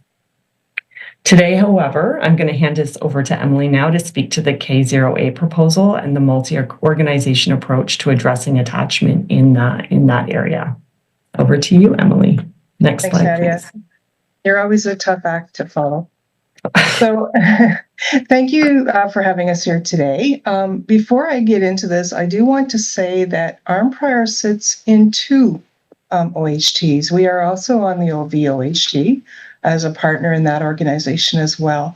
And when we started this process, I sat down with 2. I was involved in the meetings with OVOHT, and it became clear that where my boundaries lie officially, it was better to take part in the Ottawa West Four Rivers proposal. And I'll go through that a little bit and how we're configured in our prior.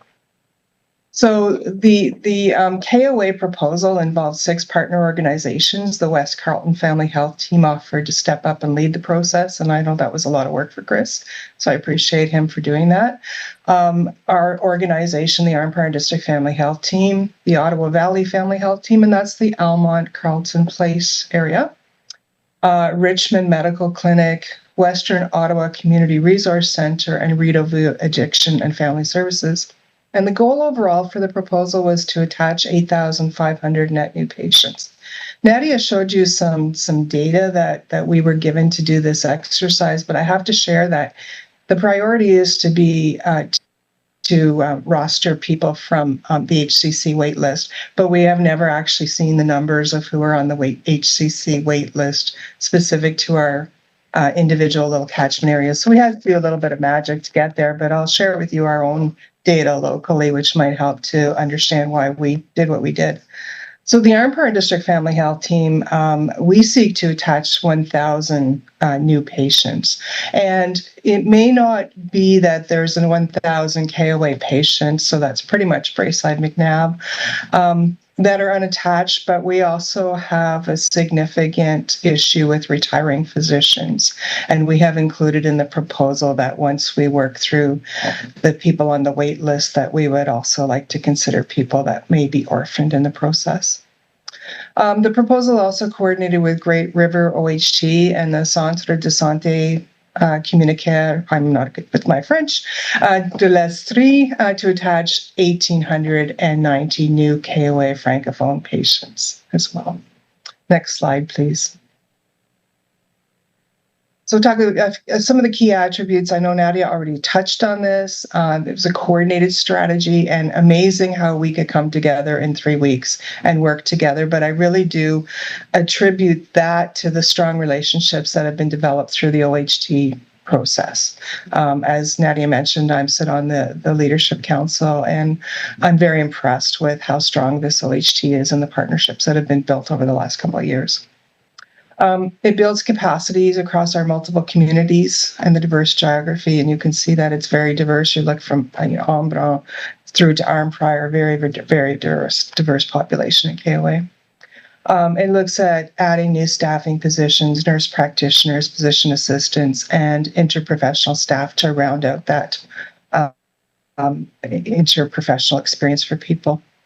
And it includes prioritized attachment. I mentioned this, Healthcare Connect registrants is number 1, immediate community needs, individuals impacted by physician retirements, and consideration for all vulnerable high needs population. Those are the folks that are going to end up back in the hospital, going to end up as ALC patients, and supported by other programs such as community paramedics. We also looked at the interdisciplinary in-person care and targeted outreach and flexible care models with community partners. Next, please. So a little bit about Arm Prairie.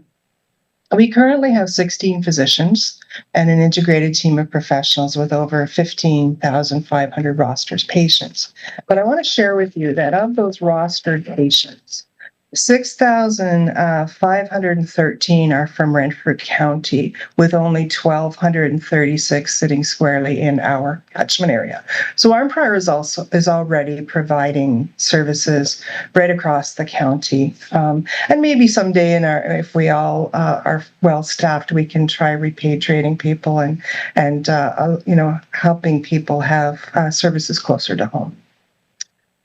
We also have 6,275 people on our wait list. So you saw the data from Healthcare Connect. It was different. It was KOA broad.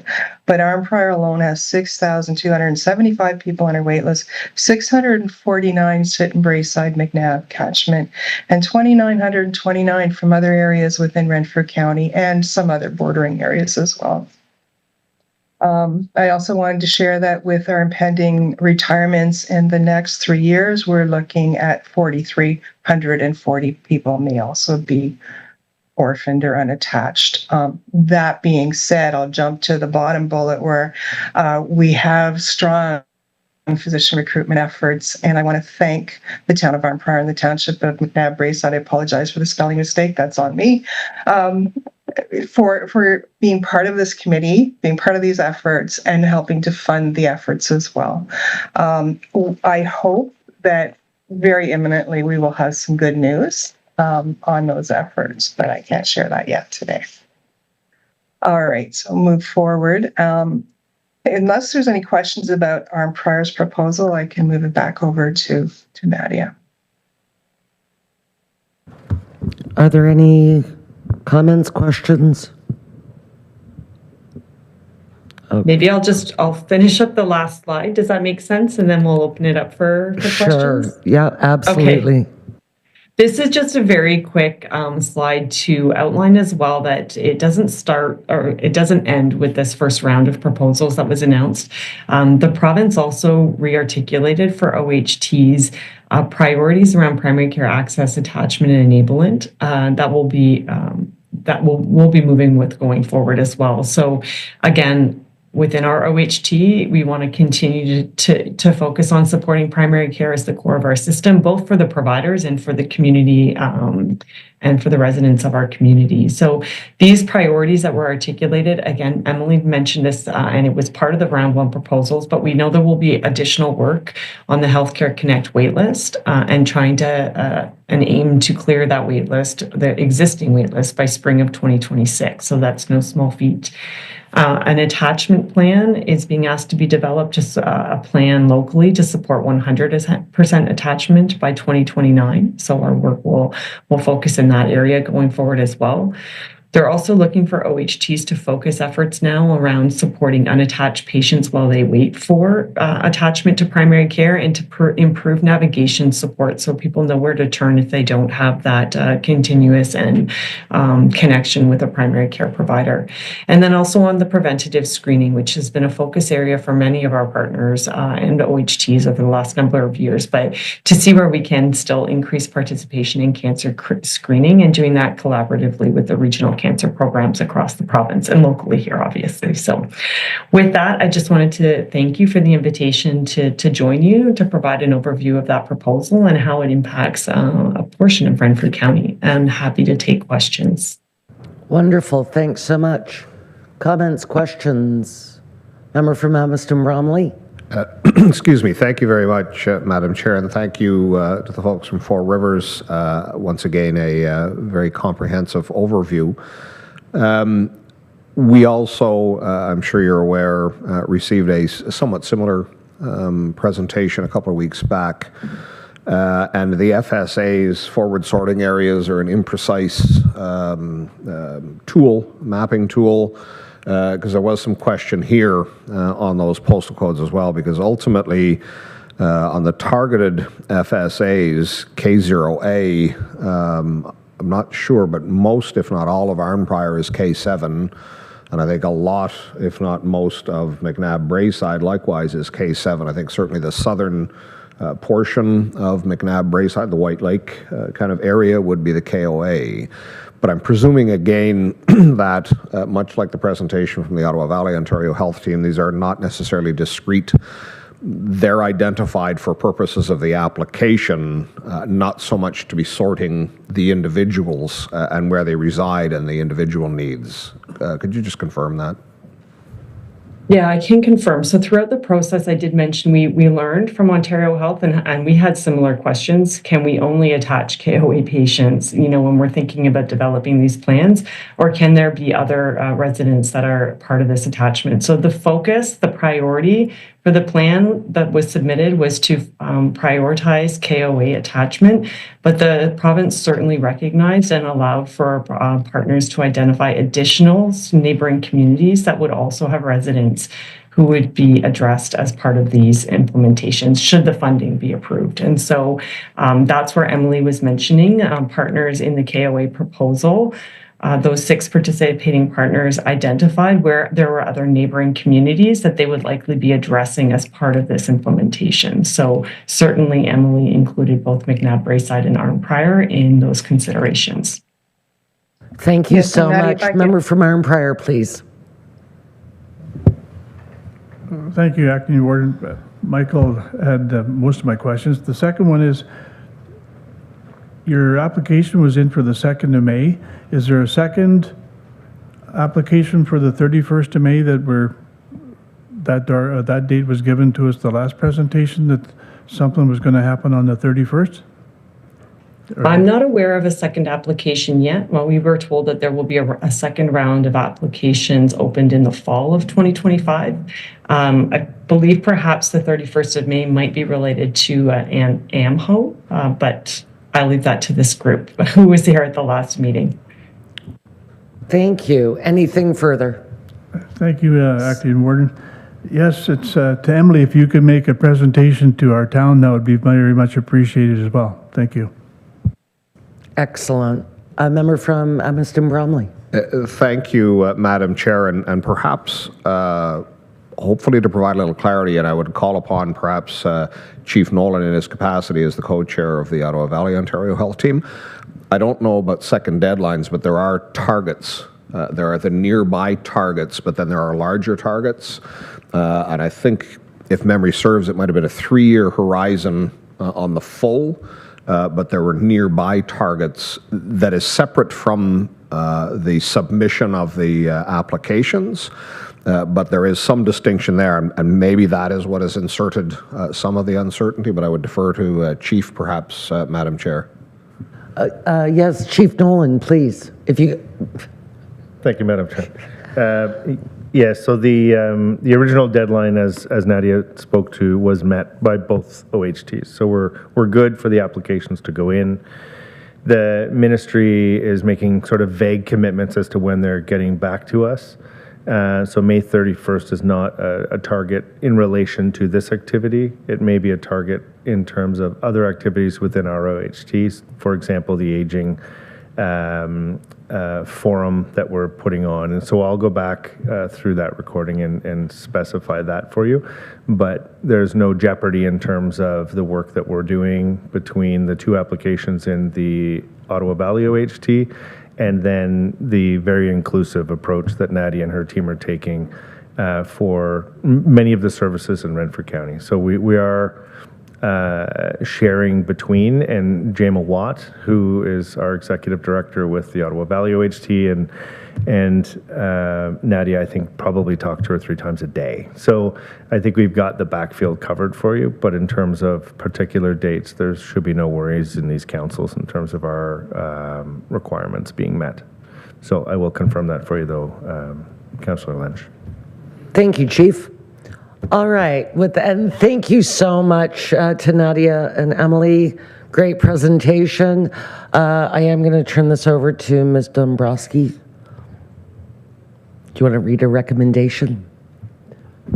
I was waiting for somebody on the floor to bring it forward. At the last meeting, you had a resolution to support the Ottawa Valley Ontario Health Team, and there was discussion about including this committee as well. So I was wondering if somebody wanted to bring it forward, we could suspend the rules of procedure and put the motion on the floor.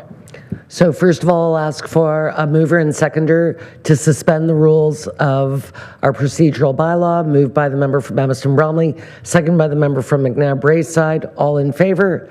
And now I will entertain a motion to include Four Rivers in our delegation requests, which are due on Friday. Member from Arnprior, seconded by the member from McNabb Braeside. Discussion?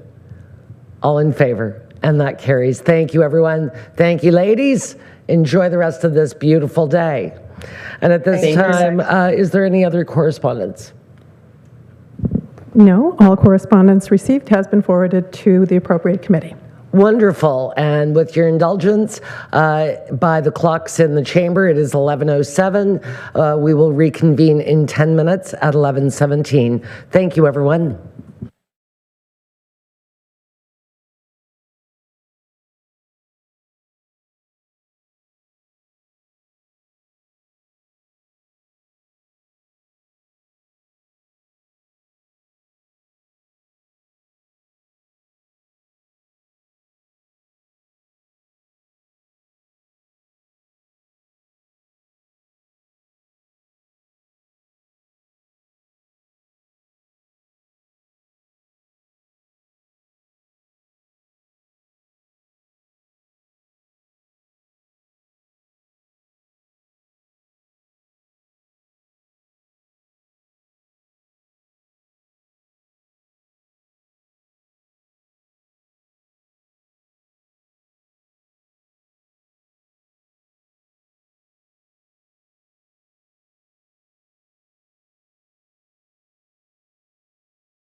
Welcome back, everyone. And now I will turn this over to Chair Donahue with the Health Committee report.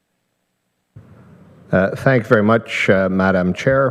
Bear with me one moment as I scroll furiously here. To the Council of the Corporation of the County of Renfrew, members of County Council, we, your Committee of the Whole for Health, wish to report and recommend as follows. Item 1, Madam Chair, is a resolution with respect to a security agency at Bonnechere Manor, the engagement of the same. Resolution number H-CC-25-05-55.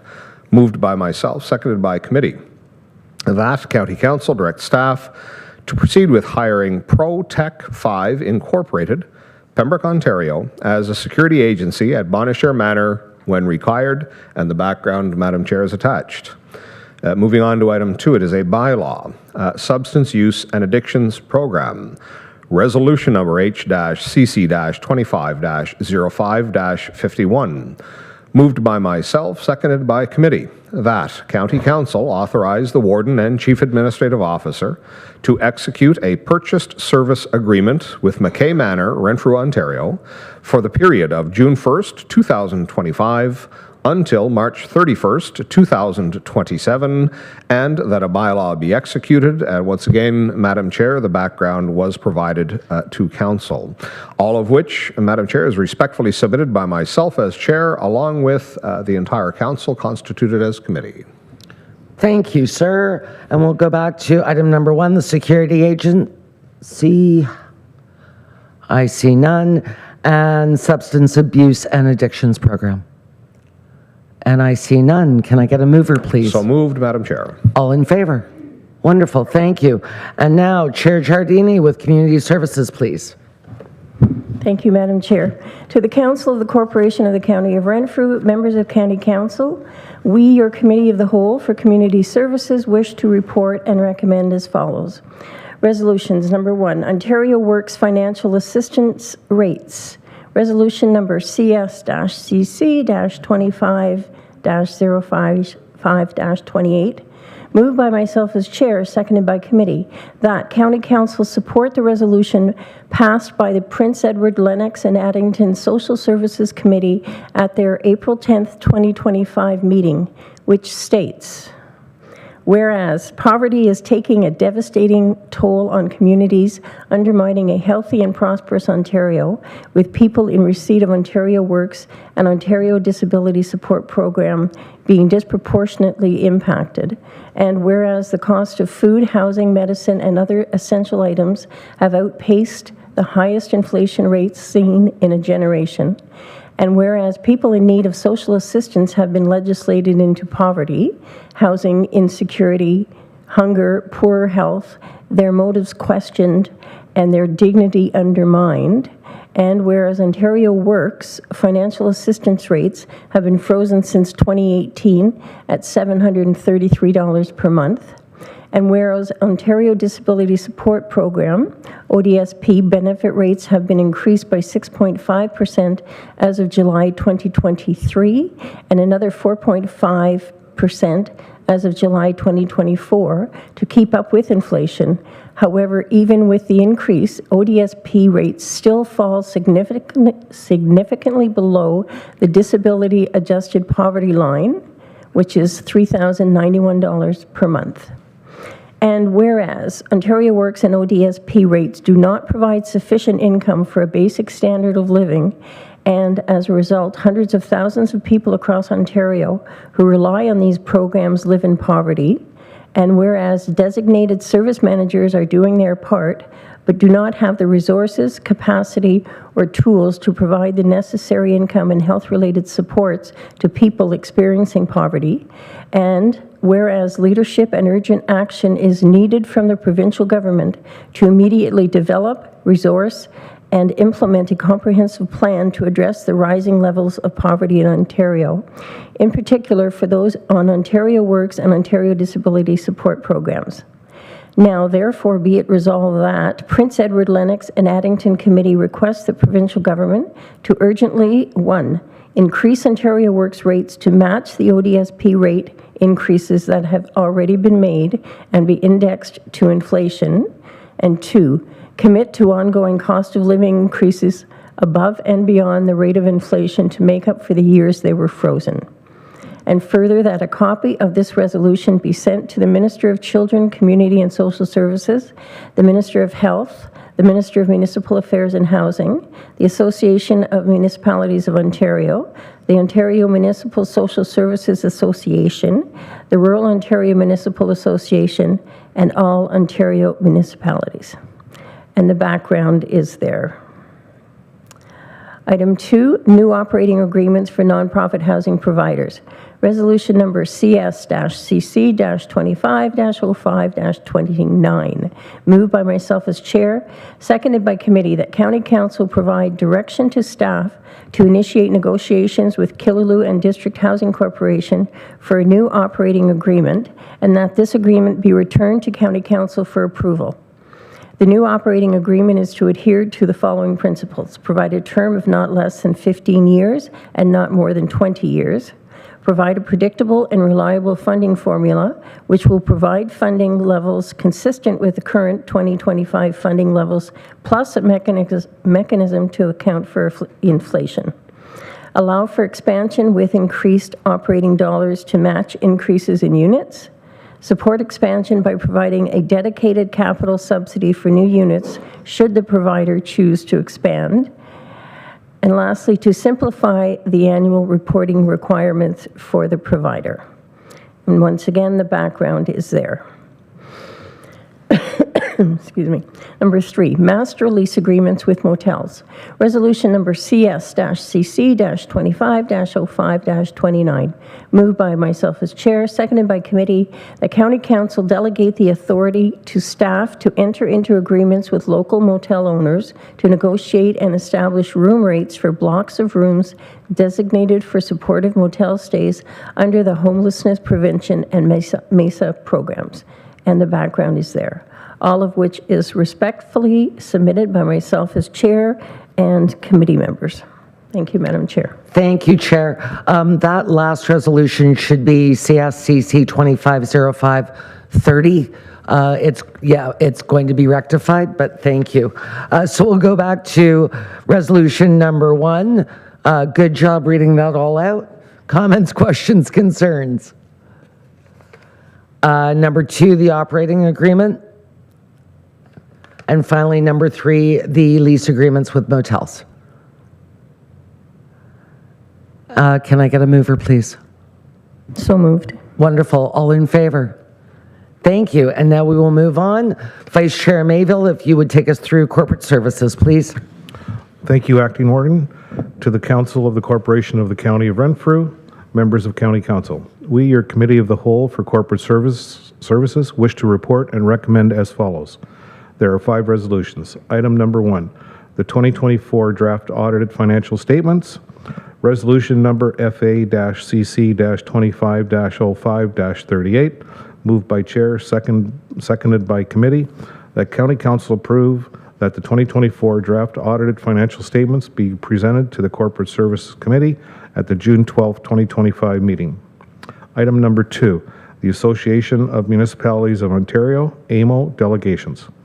Resolution number FA-CC-25-05-39, moved by Chair, seconded by Committee, that County Council direct staff to submit delegation requests at the upcoming Association of Municipalities of Ontario conference that are consistent with the 2023 to 2026 County of Renfrew strategic plan and other departmental strategic plans that address current initiatives that require further advocacy and or address funding shortfalls. Item number 3, the Economic Development Reserve Fund. Resolution number FA-CC-25-05-40, moved by Chair, seconded by Committee, that County Council approve that the Economic Development OSTAR Reserve 35,000 be renamed to the Economic Development Reserve, and that the unclaimed, unspent funds from the Ottawa Valley Manufacturers Alliance Training Fund, $19,631.16, and the Ottawa Valley Manufacturers Alliance Marketing Fund, $957.11, be contributed to the Economic Development Reserve. Item number 4, the Paramedic Long-Term Care Program. Resolution number FA-CC-25-05-41, moved by Chair, seconded by Committee, that County Council approve that $39,421.30 be transferred from the Community Paramedic Reserve to the Community Paramedic Long-Term Care Program to compensate for funding shortfalls for the 2024-2025 year. Item number 5, the Ottawa Valley Ontario Health Team Reserve. Resolution number FA-CC-25-05-42, moved by Chair, seconded by Committee. That County Council approve that $123,303.16 be transferred to the Ottawa Valley Ontario Health Team OVOHT Reserve, the amount being equivalent to the internal charge for County of Renfrew support to the OVOHT. There is one bylaw. Item number 6, Employment Bylaw number 1. Resolution number FA-CC-25-05-43. Moved by Chair, seconded by Committee, that County Council approve the following changes to the non-union staff salary grid within Employment Bylaw number 1. Number 1, reclassification and renaming due to altering of the following position. A, MESA Coordinator to Program Advisor, and moved from Group 8 to Group 10.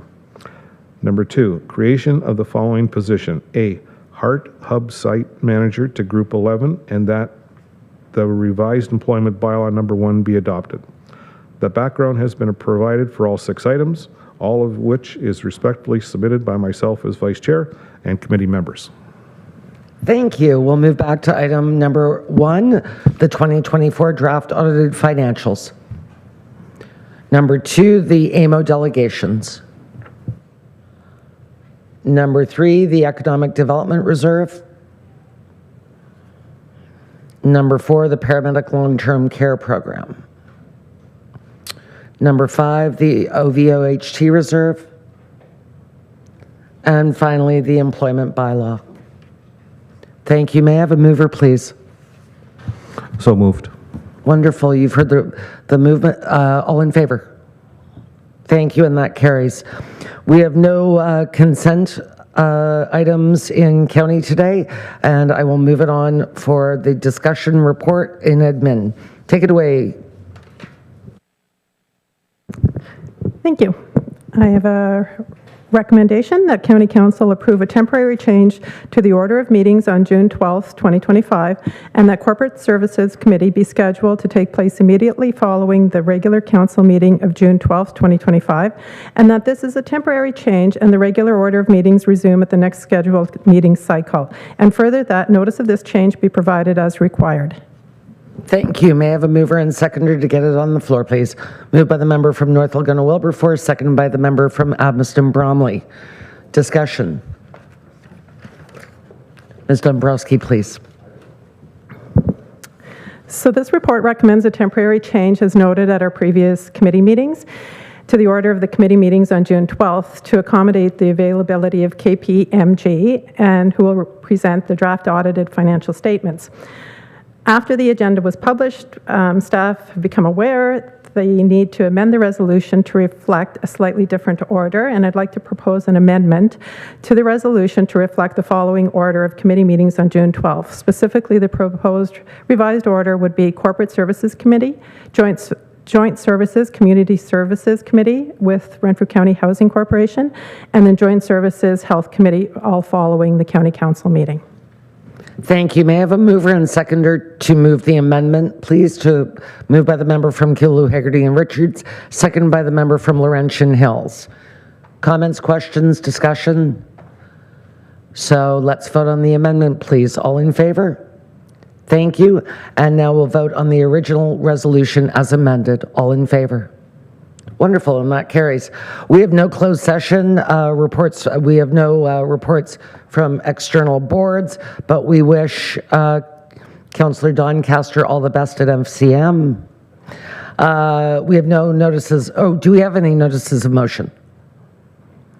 I see none. We have no written motions. Are there any announcements?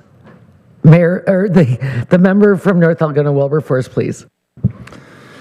Thank you, Acting Warden, and I just wanted to let Council know that this morning I attended the Options Skilled Trades Career Fair opening ceremonies at the PMC along with Councillor Hodnott, and I brought greetings on behalf of Renfrew County and also made a plug for any of the skilled trades individuals who complete their programs and enter the employment sector, that they search out local municipalities and Renfrew County for potential opportunities for work.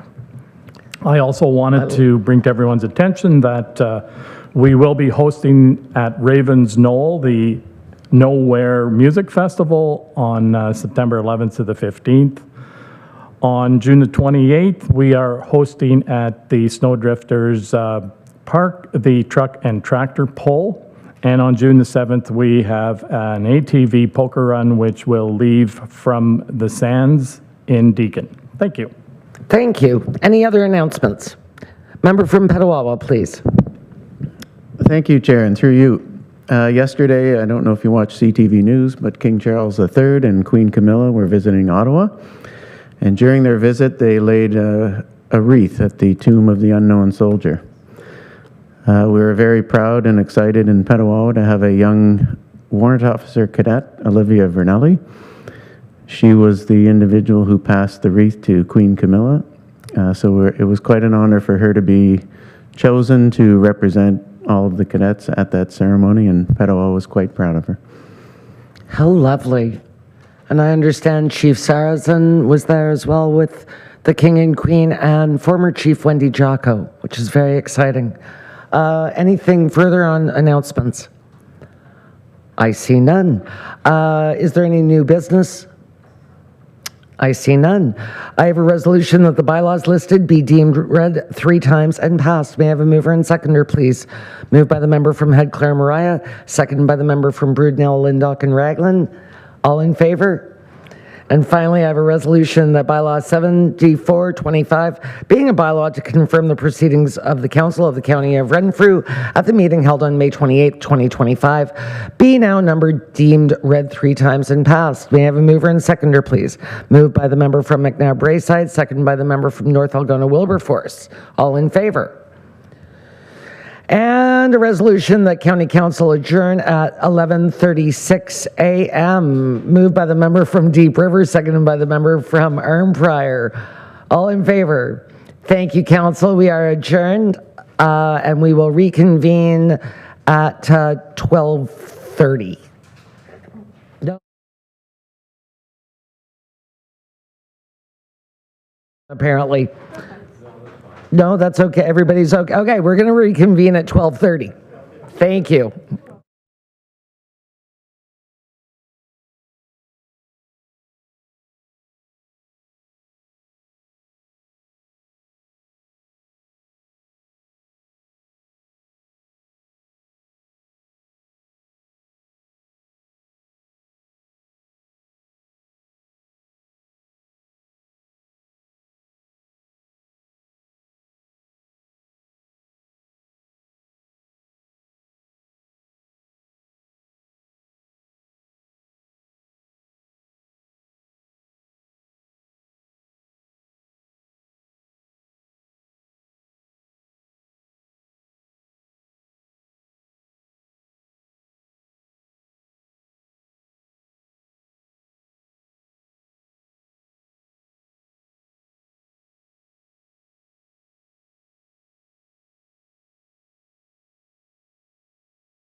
Excuse me, welcome back everybody, and I'd like to call this Development and Property Committee meeting to order on May the 28th, 2025 at 12:30 p.m. Has roll call been taken, Evelyn? Yes, thank you, Chair, and we have quorum. Thank you very much. Are there any disclosures of pecuniary interest in the general nature thereof? See none, then can I get approval for the adoption of the minutes of April 23rd, 2025? Moved by Councillor from Killaloe, Haggerty and Richard, second by Councillor from Town of Petawawa. Are there any errors or omissions? Seeing none, all in favor? And that's carried. Thank you. We have no delegations or presentations. We have no communications.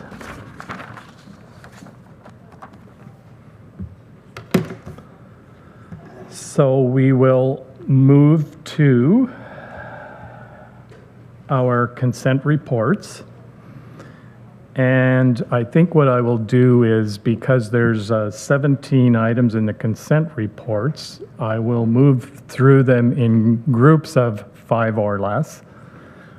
But the very first consent report is a planning staff update, and Director Davis really wants to have a moment to speak to that one, so I'll turn it to Director Davis. Thank you, Chair, and good afternoon, everyone. I'm pleased to announce in the back of the room, you'll see Mr. Ben Savage. He's joined our planning team recently. We're pleased to have him here. As you see in the report, he has his master's degree in urban and regional planning at Queen's University, and more importantly, some of the work he's done in local municipalities at Whitewater Region. So we're pleased to have him on board. Thank you very much, and welcome, Ben.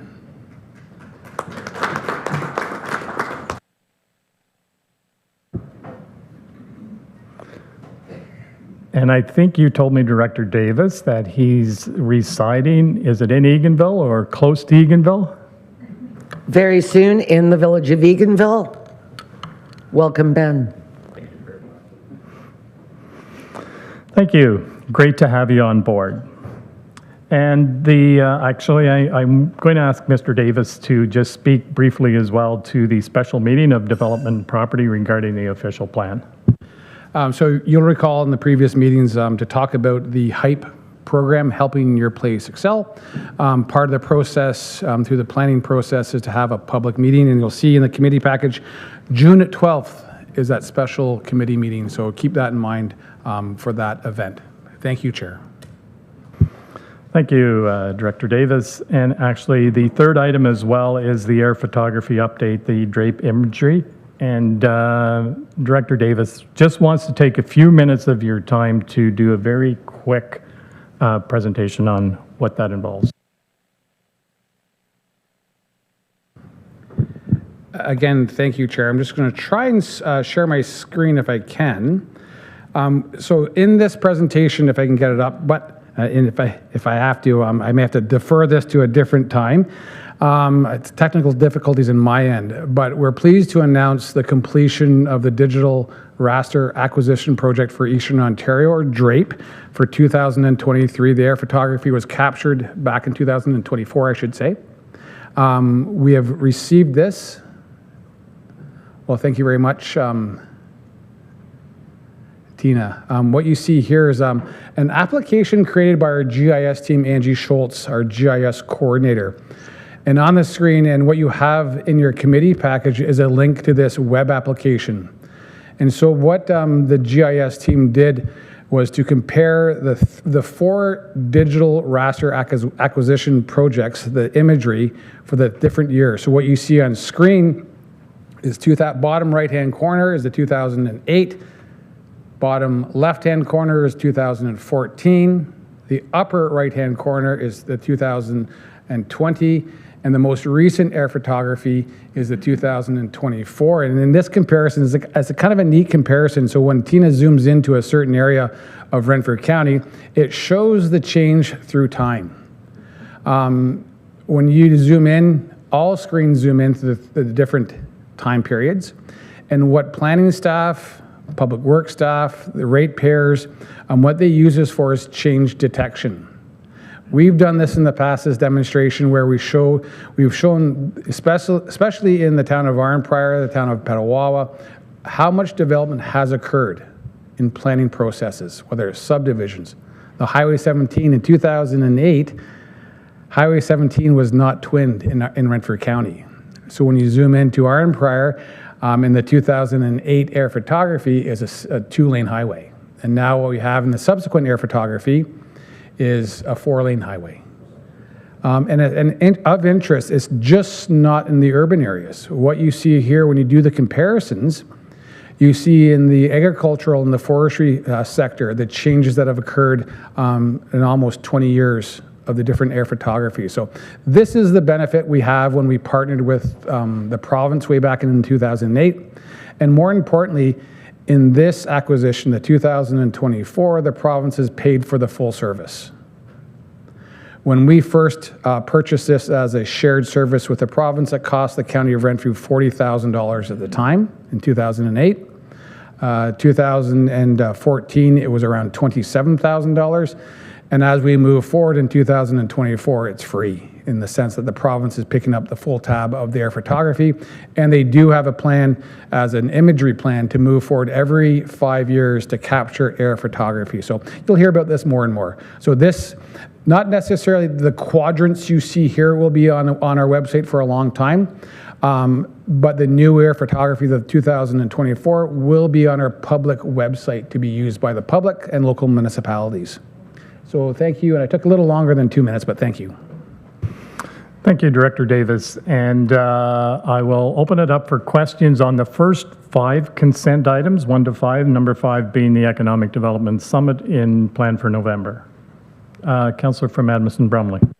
Just on the presentation that Mr. Davis made, in the current guise on the publicly accessible part of the mapping, the GIS, the 2014 and 2020 are available. There is also the World Street Map. The 2008 must have been removed, I'm assuming, when 2020 was instituted. Is there a space consideration? Just because I think that there is a value just on some of my own properties, perhaps that's pecuniary, but on my own properties it provides the opportunity to see change over time. Are we constrained by space on our servers? Mr. Davis. Through you, Chair. So it's not necessarily space on our servers, but servers that we use to utilize our public site. So we are constrained. However, there is a however. We're working on a program to work with the province where the province serves up this imagery on a different server on their server, and not to get too technical, we'll be able to grab that imagery from their server. So eventually, hopefully this year, we'll have all 4 dates on our website to be utilized. Supplementary. Thank you. As a follow-up, that was the other component, because I think, it was the 2008. Now it's showing, if perhaps Ms. Poplinski could scroll a little bit to show the full of the 2008. So right now, you can only access on the public site Renfrew County on the 2014-2020. But I'm gathering, particularly if now the province is funding all of this, that is there a provincial site where one can go if they have property outside of the county of Renfrew that is ultimately following this same format? Through you, Chair. So yes, there is a provincial site. So I don't know the exact website yet. I think it's Leo Land Information Ontario was the old name of it, where you can click on and click off different dates. So yes, it's beyond just DRAPE. So DRAPE was Eastern Ontario. There's another acronym called SWOOP for Southwestern Ontario, et cetera, et cetera. So they have different components throughout and different time frames and different dates. But yes. Just as a final, perhaps that information could even be shared on our website when one is actually going through, scrolling through or surfing through our site to the maps, that there be a link even to that larger website for those property owners that may have property outside of the boundaries of the County of Renfrew. From the nodding of the head, I believe that's a possibility. Thank you. Are there any other questions on the first 5 items? See none, then I'll move to the next items 6 to items 11, and I just will draw your attention to the forestry tour planned for June the 10th, and Ms. Dombrowski was certainly polling to see how many would be attending, and hopefully we'll have those firm numbers by Friday. Are there any questions on anything else on items 6 to 11? Councillor from Madison Brumley and then Whitewater. I'm astonished that I am first. On item 9, I just note, and particularly as the folks from OVTA were here this morning, I just went looking back through my own records, and I cannot find, I wonder perhaps if Mr. Davis could speak to, I'm presuming that at their annual general meeting, like most AGMs, they typically would receive their audited financial statements. I don't think, at least in my memory, I cannot find anywhere where we've received the annual financial statements from the OVTA. I think that it would probably behoove us, of course we have no approval authority, but just to receive those as part of the public record. Is that something that could be facilitated? Mr. Davis. Thank you, Chair, and through you. A very good question, and I think your memory's 100%. We've never received that I'm aware of the audited or some version of the audited statement of the OVTA. This will be brought forward to a future Development and Property Committee once they receive it on their Board of Directors and then pass it off to us. That will happen from now on. Do you know, is that a standing, I'm assuming that they would have received it at their AGM. They probably would have already approved them. Would that not have happened when they held their AGM? It was approved, but then going through the process to give it to the County of Renfrew, which is just a formality. Thank you. Councillor from Whitewater. Thanks, Chair. Just wanted to ask questions on item number 8, which is the site searches and business support by our ECDev division. And I love the numbers. It helps outlay the breakdown of the different activities that they're tracking. I'd be looking for more information in terms of the new business development and the internal business expansion. And we don't need to talk about it today, but if in future presentations they could provide some indication, is that small, medium, large commercial, or is that industrial? What types of inquiries are they dealing with? And the second point just points down to the site search / development. Again, I'm curious, what regions? Is there a specific area that might be receiving more attention than another? And from what level of industry or commercial interest? Mr. Davis, and I'm just curious, are you suggesting that you're not getting enough site approvals, or? I'm always looking for more. Thank you, Chair, and we will be bringing this to a future D&P committee meeting where economic development staff will be here to present some of their findings in one of this specific project. Now that we're a committee of the whole, it's a challenge for us to be here every month. So that's why we're scheduling at least twice a month to have economic development staff here to talk about these initiatives and kind of expand on these items that you're talking about. So they will come. Councillor from Madison Brumley. Just on that as well, I'm assuming that, and perhaps I'm assuming maybe Councillor Nicholson was thinking this too. Probably there would have to be some meta, because I would gather that likely there is some proprietary information and confidentiality surrounding some of these entities that may be doing searches. Thank you. Any other questions or comments? Once again, I just wanted to say congratulations to those municipalities that received the Experience Ontario grants. Nice to see that money being spread around Renfrew County.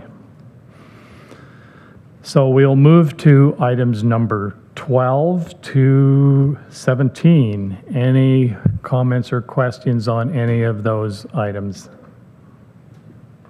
Councillor from Madison Brumley, and then Director Davis has something to add. Thank you, and right up front, I am only superficially familiar with Bill 5, but I'm getting a lot of emails from other municipalities. I know that the First Nations in Ontario have been incredibly upset at Bill 5.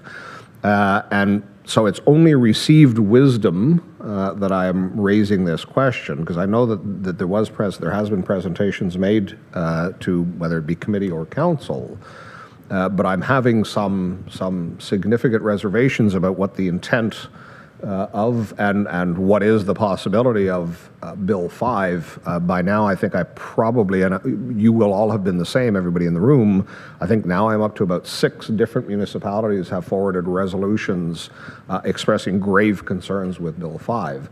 So from that, I think the comment period, if it's not, I think comments are only until May 17th, but I'm wondering if at our next meeting, if there could be a more or a repeat engagement of a briefing on what this may mean.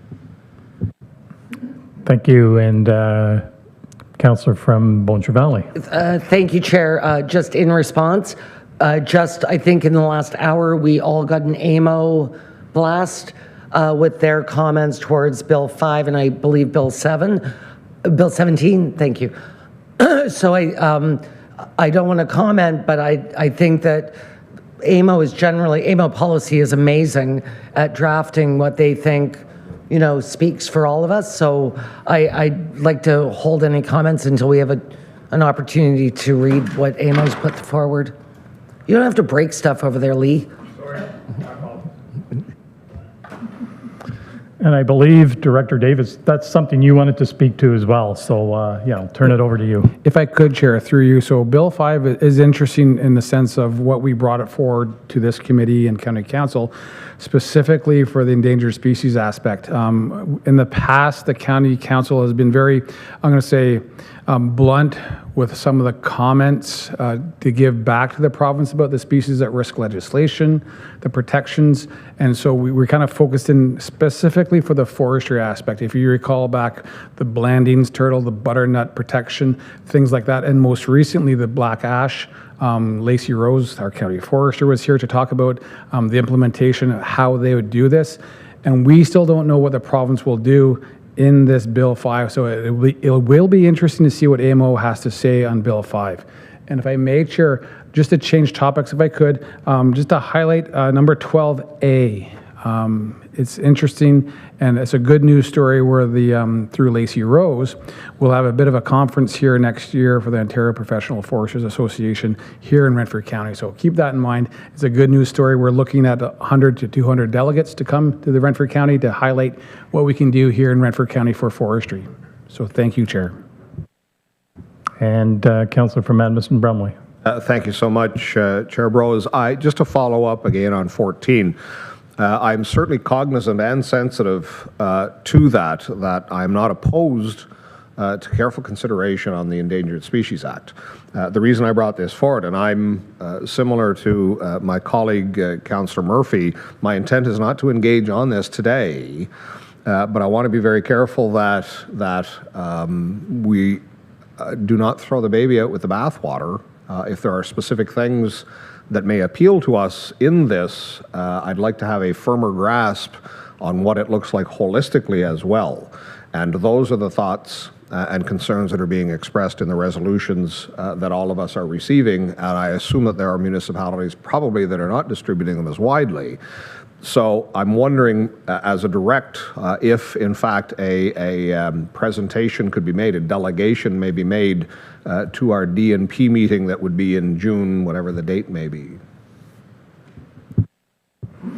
Once again, Mr. Davis is nodding his head, so I'm sure that's a possibility. Councillor from Boncher Valley. Thank you, Chair. Not to belabor the point, but this is only 6 pages from AMO, and it's very interesting. Just starting out, they're talking about special economic zones that could be potentially exempt from the ESA. So I think it deserves a good read, but I don't disagree with my colleague from Edmonton Bromley. Thank you. Thank you. And Councillor from Whitewater.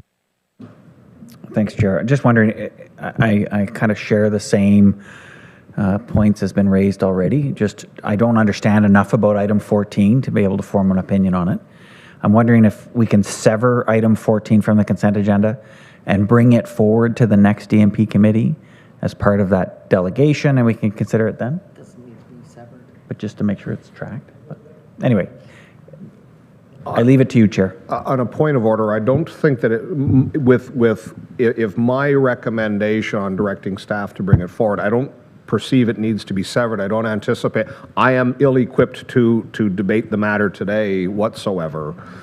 Mine is to be prepared at our next D&P, if that is satisfactory to the member from Whitewater. Director, do you have a Just if I could, Chair, and through you, keep in mind some of the discussions that you're hearing online and through media and even from the provincial agencies, that this could be passed as early as next week. And so keep that in mind when we talk about a presentation. This is Bill 5, not Bill 17 we're talking about. So I've heard, and again, through the media, that this could be passed relatively soon. Thank you, Chair. Thank you. Councillor from Edmonton Brumley. That being the case, perhaps I'm going to go back to Councillor Nicholson's suggestion, because I have some ideas. Maybe we could sever this from the consent report and take it up afterwards, just in terms of what actions may be available to us in the interim.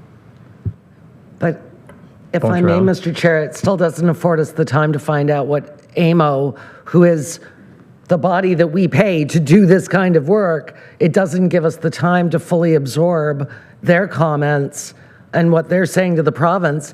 But that's unreasonable that they could pass this within the next week or so when they didn't even allow for a full month of comments. So is this going to be like strong mayor powers, where it comes out and then we all go, whoa, whoa, whoa, whoa, whoa, you have to repeal it or change it? I would certainly hope that the government would take into consideration what AMO's saying on this. Councillor Nicholson, are you moving to sever? Please. Thank you. Do you have a seconder? Oh, we don't have to. Right, okay. We will sever. Councillor from McNabb Braeside. Just very quickly, Bill 5 came through our council as well, and it's probably one of the resolutions that was sent to you. In the process of bringing it to my council, I did a deep dive on Bill 5 and did about a 6-page report on it that broke it right down into the key provisions, implications of each of the different acts. I have it in a Word document. If anybody would, it's like a Reader's Digest version of what they're doing. If you would like a copy of it, I can send it to our clerk and she could distribute it just for your own background reading. Many hours of work went into condensing this down in plain language, point form. Here's what it's affecting. Here's what the outcome will be. And when you read it, it's pretty horrifying. But anyway, if anybody would like a copy of that, I'm happy to share it because I've done the work. So there's no point in doing it twice, right? Yeah, so if you if you want to forward what you have to Ms. Dombrowski. Okay. That was a week and a half ago. It's changed. 17th of May.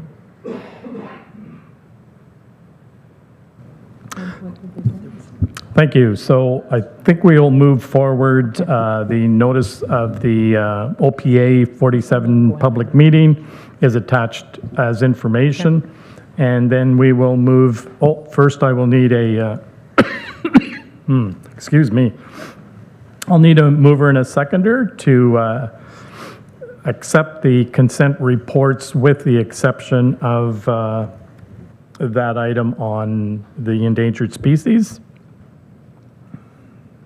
Moved by Councillor from Bossier Valley, seconded by Councillor from Edmonton Brumley. All in favor? And that's carried. Thank you. And we will move to the discussion reports. Actually, if I may, if we could deal with the severed item. Oh, so we will go forward with the severed item. Mr. Chair, could we take a few minutes so we can read this?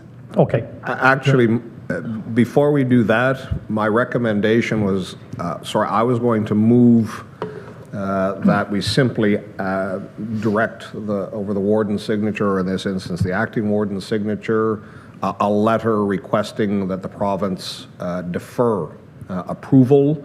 I don't want to, notwithstanding what AMO has done, what Councillor Hoddinott may have, in the next 5 minutes, I am not going to be fully briefed on Bill 5. So I would move that a letter be sent to the Premier, the Minister of the Environment, to Billy Deno, whoever the appropriate figures would be, simply asking them, with the large concern being expressed regarding the implications of Bill 5, that approval of Bill 5 be deferred, period, I guess. I would agree that that's probably the best course of action, so. And Chair, I'm happy to second that. I was only considering that if we read the AMO brief, at least we would be able to put something in the letter that was a bit substantive. But I'm happy just to second it and send that letter saying, please hang on. Okay, so I have a mover and a seconder. Any further comment? All in favor? That's carried. And once again, did I get the mover and seconder for adopting the consent reports? Okay, so any other comments? Seeing none, all in favor? And that's carried, thank you. And now we'll move to the discussion reports. And once again, the first resolution, the Bonshire Manor Development Memorandum of Understanding. And Mr. Davis, do you want to read the recommendation? Thank you, Chair. On this item, and I apologize a little bit, I'll have to defer this recommendation in this item. On Monday, town of Renfrew staff asked that we hold off on entertaining this idea in this memo, just because they may want to reword some of the wording in the memo. So they've asked us to delay this information item, or this resolution, until we receive more information from them. So I apologize, Chair, and I guess I jumped the gun a little too fast. So I'm just asking to defer this item. Sorry? So I will need do I need a mover and a seconder to defer? Okay. Point of information, have we addressed item 8A? Because that's 8B. No, we're on the discussion reports. Yes. Yes, but are we not dealing with the Enbridge item first? That's in B. That's. Okay. Maybe I'm using a different version. I'm in the resolutions. I'm the. Discussion 8A. Enbridge is 8B.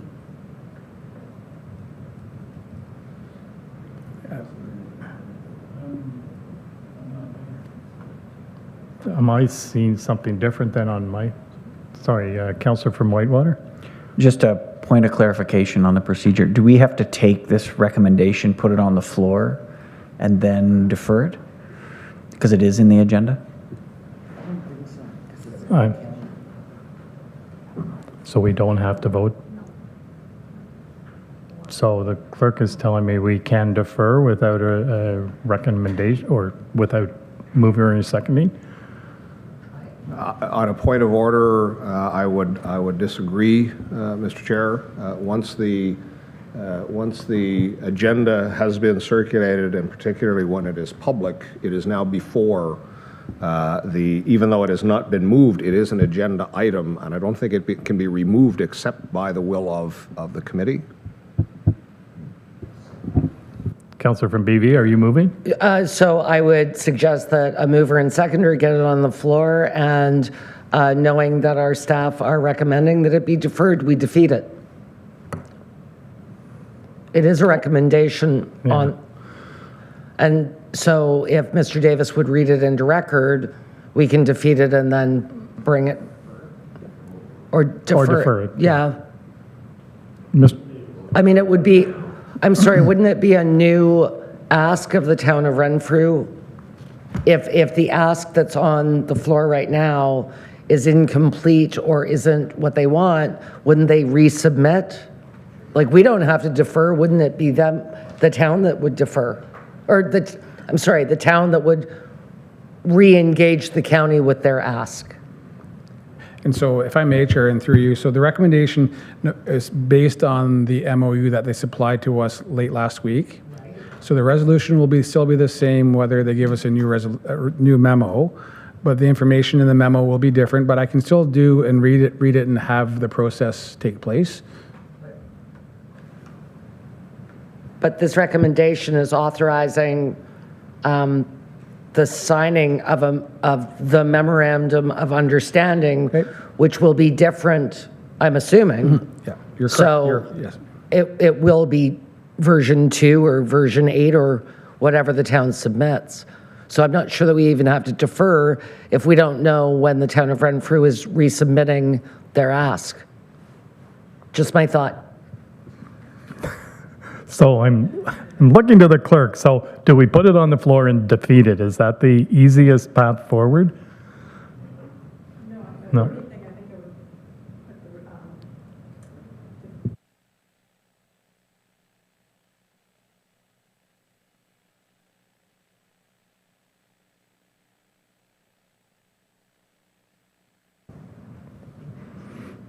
So it's being suggested that we just set aside the rules of procedure and then we set it aside and defer it. So I'll need a mover and a seconder to set aside the rules of procedure. Moved by Councillor from Whitewater, seconded by Councillor from McNabb-Braeside. All in favor? Thank you very much. And then do we need another motion to defer? Okay, I'll need a mover and a seconder to defer. Moved by Councillor from Arnprior, seconded by Councillor from Town of Petawawa. Discussion? All in favor? Thank you. Oh, gosh, I'm glad I got through that one. You okay? You okay out there? Somebody get him some water.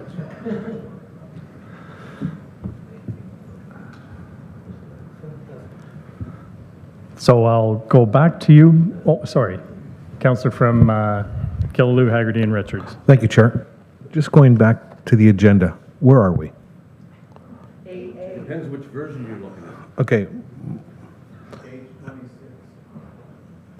It says 8A, Development Property Discussion Report. And then right below that, it says Franchise Agreement Guidelines. No, it doesn't. Yes, it does.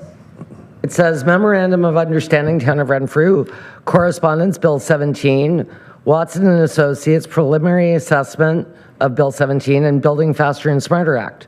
That's 8A. That's where I am as well. Sorry, I don't have that. If I may, they were in, if one printed, whether to paper or to digital, it has inverted them. Oh, no. PDF is different. Yes.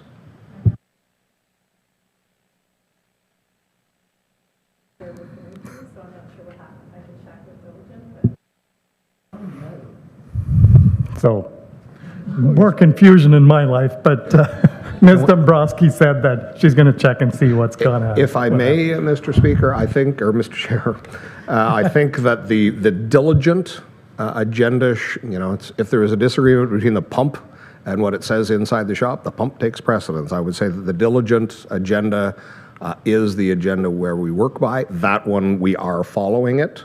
It is in the PDF, whether printed or saved to PDF, where it has been inverted.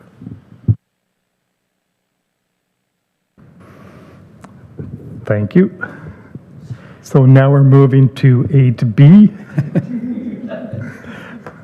Thank you, Chair, and thank you for your patience on item number, the Bonner Manor development. I apologize on that one.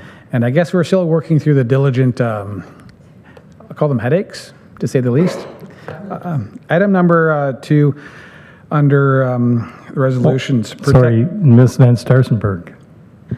Okay, so 8A still has one more recommendation. Bill 17.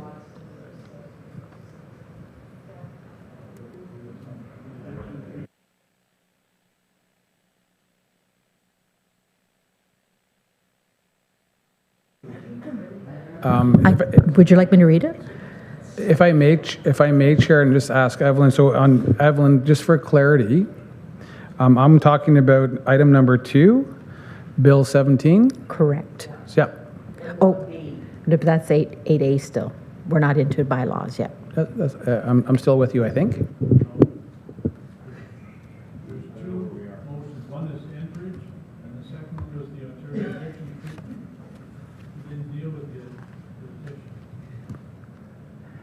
I think I'm going to look around the committee room. I think we're on the same page. If I may, the second item for resolutions is talking about Bill 17, and I'll read the recommendation.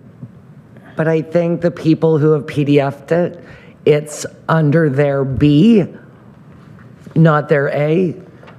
If everybody who did the PDF goes to 8B, you'll see the Bill 17, I believe. Yes? Okay.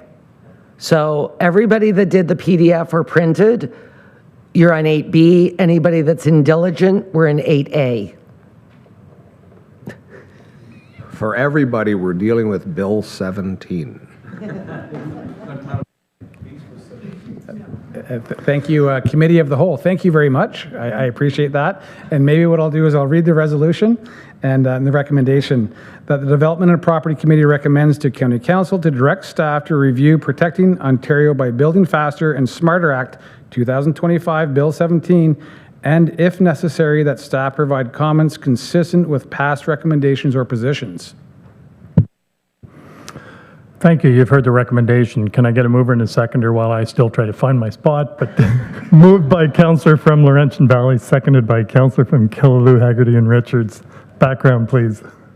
Thank you, Chair. And another bill coming our way in front of us, similar to Bill 5, lots and lots of moving parts. As you see in the committee package, this bill affects a number of different items, whether it's the Planning Act, whether it's the Building Code, whether it's infrastructure. We need to know more information at staff level, and the elected need to know more information before we have any position to make a comment on Bill 17. So we're just asking some time for us to review this. We're asking some time if need be, and if the time constraints are like Bill 5, if we have to make a comment, give us some latitude that we can. Thank you, Chair. Thank you. Comments or questions? Councillor from BV. Thank you, Chair. I just have one comment. I have no idea, again, how the province thinks that Bill 5, strong mayor powers, and Bill 17 are getting homes built faster. I don't understand it. If somebody knows, please let me. You will? Awesome. Because to me, without the builders, without the talent, without the will, we're not getting homes built faster anywhere, quite frankly. Thank you. And I would agree with you. Councillor from Whitewater. Thanks, Chair. And I just wanted a question that's come to mind, and it's in light of the previous agenda item. When staff have a chance to come back with more information on Bill 17, long-term care being exempt of DC charges, how does that impact, I know it doesn't impact Deep River, but does it impact any developments at Miramichi and Bonnechere, any future campus of care kind of developments? So it's just another thought. Thank you. Thank you for that. Oh, Councillor from Deep River. So I just as some information, so when we were issuing the building permit for the long-term care in Deep River, we charged the development fees, but then we provided them with a grant backwards because we can't not charge the fees. So.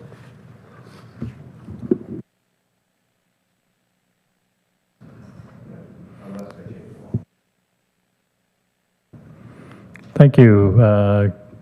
Any other questions or comments? Seeing none, then all in favor? And that's carried. Thank you. And now I'm assuming we're moving to 8B, and that's the Enbridge Gas Franchise Agreement. Okay, Mr. Davis, please read the recommendation.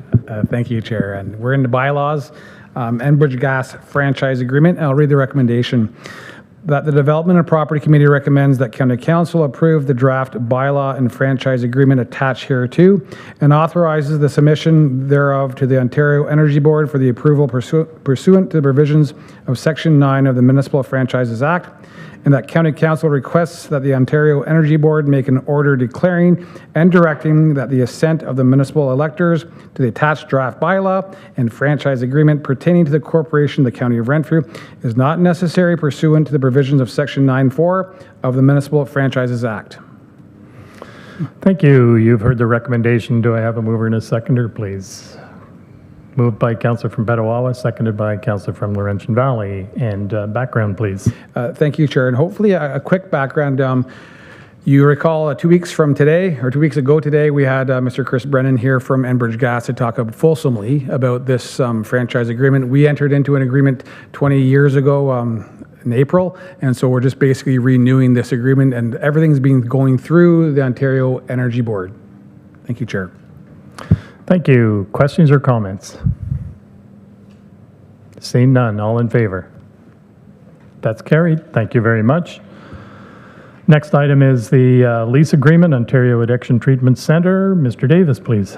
Thank you again, Chair. The recommendation that the Development and Property Committee recommends that County Council adopt a bylaw to enter into a lease agreement with Ontario Addiction Treatment Centre OATC Pembroke, located at 156 John Street, Pembroke, Ontario, for a 3-year term commencing May 1st, 2025, for the purposes of a warming cooling center as part of the Renfrew County Mesa Heart Hub, and that funds from the Heart Hub funding agreement be dedicated towards these costs.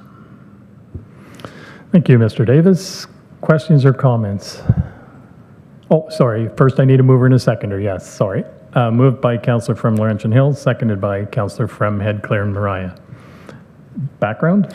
And so background, we brought this item to County Council before. This is part and parcel of the Heart Hub application and part and parcel of the Heart Hub programming needs. We're using this warming center space at OATC, again, originally as a warming center.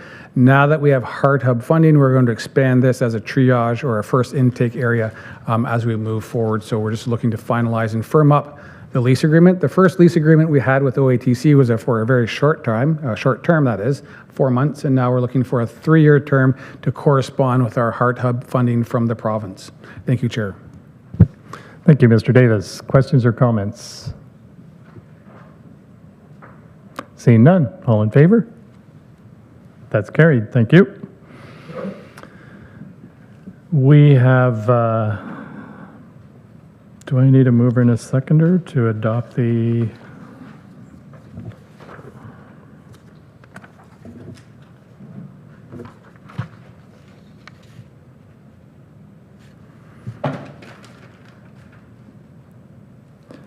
Do I need a mover and a second? Yeah, okay. Thank you. Mover and a seconder then to adopt the discussion reports. Moved by Councillor from Killaloe, Haggerty and Richards, second by Councillor from Pointe Valley. All in favor? That's carried. Thank you. And then we have no deferred reports. Any verbal reports? I see none. And we'll need a mover and a seconder to move into closed.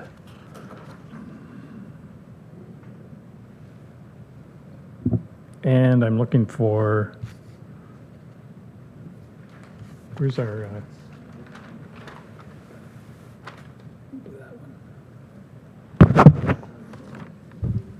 thank you. So the recommendation is to move into closed pursuant to Section 239(2) of the Municipal Act 2001 for the security of property of the municipality or local board and its supportive housing for seniors, Arnprior, and the Killaloe OPP station.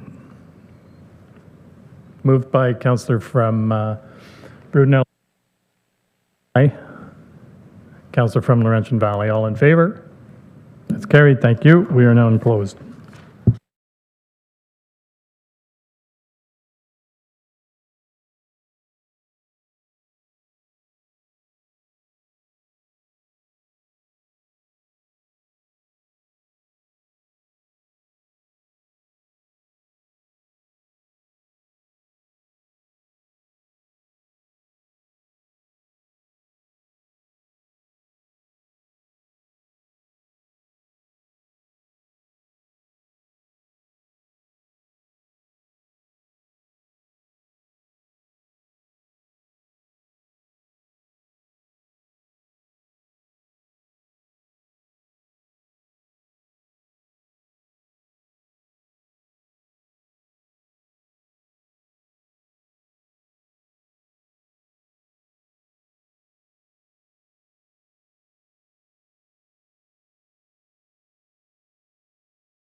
Thank you, and welcome back, everybody. So is there any new or other business? Seeing none, then I have a recommendation that this meeting adjourn and a special meeting of Development and Property Committee will be held on Thursday, June the 12th, 2025, and the next regular meeting will be held on Wednesday, June the 25th, 2025. And I do want to thank everybody for their patience and helping me through my own confusing committee meeting. So thanks again very much. Can I get a mover and a seconder to adjourn? Moved by Councillor from McNabb-Brayside, seconded by Councillor from Killaloe, Haggerty, and Richards. All in favor? Thank you very much. We are adjourned.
Good afternoon, everyone. I will call the Operations Committee, Committee of the Whole meeting of May 28, 2025 to order. Evelyn, has roll call been taken? Yes, thank you, Chair, and we have quorum. Thank you. Is there any disclosure of pecuniary interest in the general nature thereof? Seeing none, I would entertain a motion for the Operations Committee meeting minutes of April 23rd, 2025. Recommendation that the minutes of the April 23rd, 2025 meeting be approved. Mover, member from Arnprior, seconded by the member from McNabb Braeside. Any errors or omissions? Seeing none, all those in favor? That's carried. And then I would entertain a motion to approve the Operations Committee meeting of April 23rd, 2025 closed minutes. Recommendation that the closed minutes meeting of April 23, 2025 meeting be approved. Can I get a mover and seconder, please? Moved by the member from North Algona Wilberforce, seconded by the member from Head Clare Mariah. If there's any comments or anything, we'll need to go into closed. Is there any? Seeing none.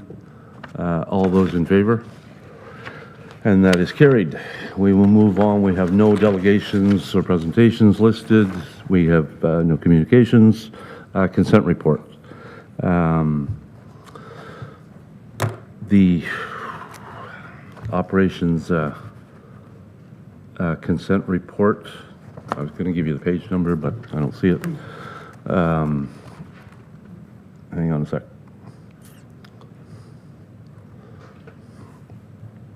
So item number A, the operations consent report.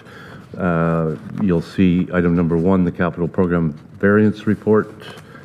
Item 2, the project status report.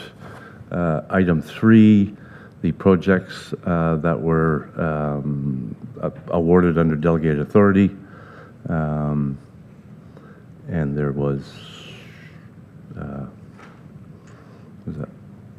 5, I guess. And then we have, I need to go to a different machine here.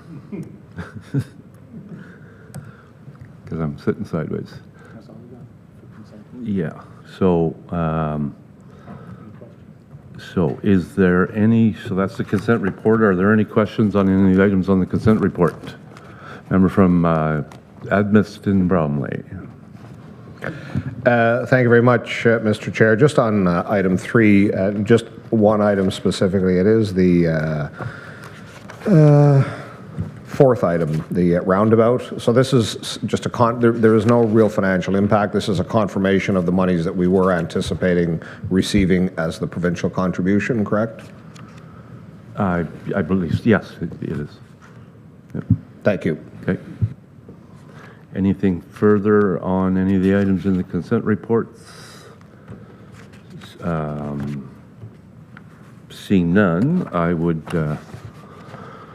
entertain a motion to accept the reports. Moved by member from Admiston Bromley, seconded by the member from Killaloe, Haggerty and Richards. Any further comments? Seeing none, all those in favor? And that is carried. We shall move on to discussion reports, operations, what is, so the operations discussion report, I'm going to let the Director of Public Works present this. Thank you, Chair, and through you. On the operations discussion report, item 1 on the resolutions is a boom mower for our tractor.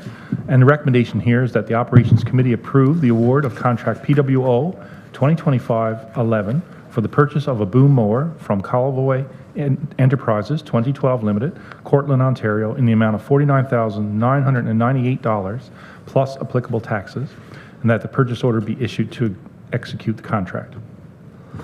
Can I have a mover and seconder for the recommendation? Moved by the member from Petawawa, seconded by the member from Laurentian Valley. And some explanation? Yes, thank you, Chair, and through you to committee. So the background here is we went out for a request for tenders were issued, and purchase delivery of one boom mower for tractor submissions were received as follows. And as you see, the vendors that got back to us here. So the financial implication here is the minimum bid in the amount of $49,980 or $49,998 exceeds the budgeted amount of $40,000 for the purchase of the boom mower. So in accordance with the corporation's policy GA01, Procurement of Goods and Services, Section 18.7, awards emanating from an RFT that are $1,000 or less in excess of the county council approved estimate require approval from a standing committee. So thank you. Thank you for that. Any comments or questions? Member from Killaloe, Haggerty Richards. Thank you, Chair. Is there any tariffs on that price? Thank you, Chair.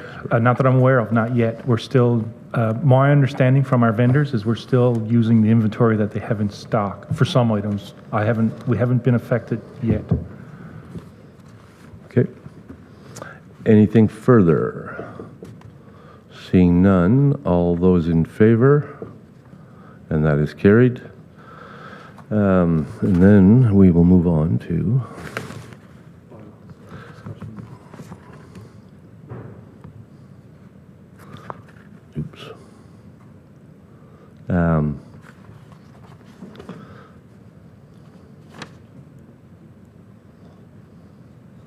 so the discussion bylaws, and I'm going to pass this back to Mr. Perkins again. Thank you, Chair, and through you to committee. No, I'm lost. Too many things open. Sorry, my apologies.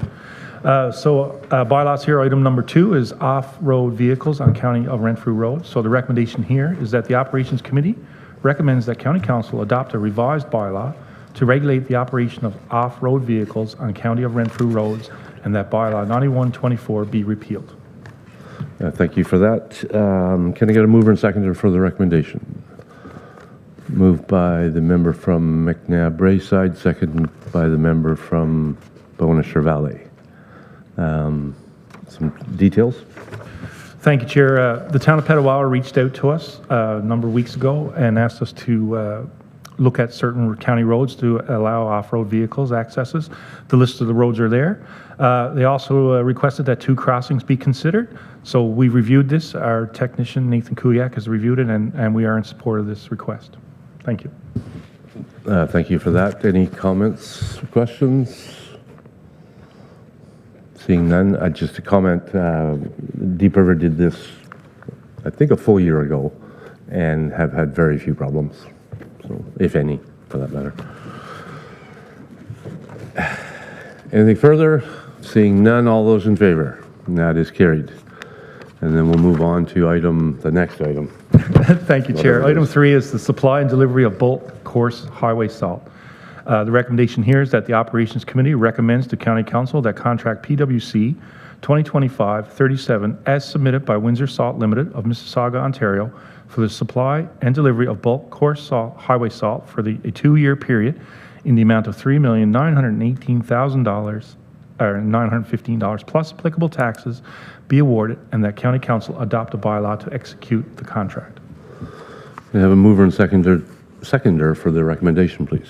Moved by the member from Headclar Mariah, seconded by the member from Laurentian Valley.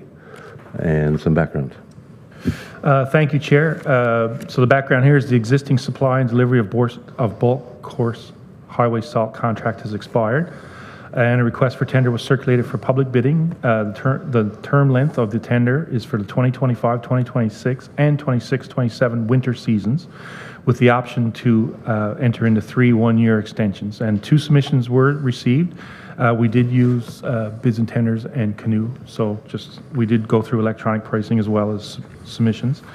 The financial implications here is the amount of salt contract falls within the overall winter maintenance budget, amount of $2.5 million. The cost increase for salt purchase will be $3.73 per ton in 2025 and $3.85 per ton in 26-27. Also of note is the following municipalities participated in this tender process. So Edmundston Bromley, Aaron Pryor, Bonnechere Valley, Deep River, Greater Madawaska, Horton, Laurentian Valley, Petawawa, Whitewater region. And essentially what this means is your municipalities will get the same pricing as the County of Renfrew, but also in our tender, we specify that we have a 110% clause. So I don't know if anyone recalls, but in 2019, there was a salt shortage in a number of municipalities. And what it was your municipalities, for example, Laurentian Valley, had a set quota that they were allowed to have. So then they weren't allowed anymore. But our tender states that we're allowed to have up to 110%. So if that ever happens again, we got a little cushion. So if the Lord is kind, next winter we'll be good. Great, thank you for that. I think by witness, that's the most number of lower tiers that we've had participate, I think, in any joint tendering that the county's done, so that's a good thing. And secondly, we'll recall that previously, last year, we extended the existing contract that we had, and we had quite a discussion around that. We did the math on these tenders compared to the contract extension, and this one is 0.3% higher than what it would have been if we had a contract extended it. 0.3%. So, anything further on that? Member from Laurentian Valley. Thank you, Chair. My question is, in terms of the delivery, number one, is there a mandatory date that it all has to be delivered to a municipality, and is there a particular order that it will be delivered by? Mr. Perkins. Thank you, Chair, and through you. No, we do it on an individual truck basis to deliver to sites. So it's not, we don't take it all in one shipment. We take it over the winter. So sometimes if we go over the 100%, which we haven't yet, not good, but no, it's just individual deliveries on need. So it's a very efficient system, actually, because we don't keep a lot of salt in stock, shall we say. When the patrols know there's a weather event, or in your case, if Mark and them know there's a weather event, they'll order salt ahead of it. So or after, sometimes. The lower tiers order directly. It doesn't come through the county. Yeah, my apologies. That's correct. Yeah, lower tiers will deal directly with the vendor. Okay. Member from Edmundston Bromley. Thank you very much, Mr. Chair. I want to commend you on your exceptional mathematical skills. I was interested in knowing those numbers as well. The question that I have is kind of picking up on Councillor Watts. I think in years past, was there two components to this? Because I thought there was a distinction in the depots that they were delivering to, that there was a freight, perhaps premium, given that particularly if this is coming off of the Seaway, I am anticipating that the Goshen Road Patrol is much more in proximity than the Palmer Rapids Patrol or Western Southwest Patrol. Is it a uniform price regardless of the destination? I believe it's been averaged out, like it's the same price for any destination. It's FOB to site, yeah, that's correct. We're not doing the calculation. The vendor has given us this price wherever they are delivering it within the boundaries of the County of Renfrew. That's correct. Excellent, thank you. Yeah. And sorry if I may, Chair, that was one of the issues why municipalities didn't join on with us, because the vendor at that time was given different prices for delivery. So obviously Aaron Pryor was getting a little cheaper than we were, for example. But right now it's averaged over the whole, so it's FOB to whichever site. Thank you. Supplementary. So gratitude then to Aaron Pryor for helping to subsidize those of us that are farther along in terms of our freight rates as well. Thank you. Perhaps I am recovering some of my police services. Right. Deep River's appreciative too, so, and Head Claremont. So, oh, right. Sorry. Yeah. You have anything further? Seeing none, all those in favor? And that is carried. We'll move on to the next item, A or B or C or whatever it is. Item 4, sir. Thank you, Chair, and through you. Item 4 is the rehabilitation of County Roads 52, which is Burnstown Road, and 508 Calabogie Road, which is actually in the community of Burnstown. So the recommendation is that the Operations Committee recommends to County Council that contract PWC 2025-08 for rehabilitation of both County Road 52, Burnstown Road, from B123, Burnstown Bridge, to Pickett Hill Road, and County Road 508, Calabogie Road, from Stacy Drive to civic address 1803, Township of McNabb, Braeside, as submitted by Thomas Kavanagh Construction Limited of Ottawa, Ontario, in the amount of $1,044,335.53 plus applicable taxes be awarded, and that County Council adopt a bylaw to execute the contract.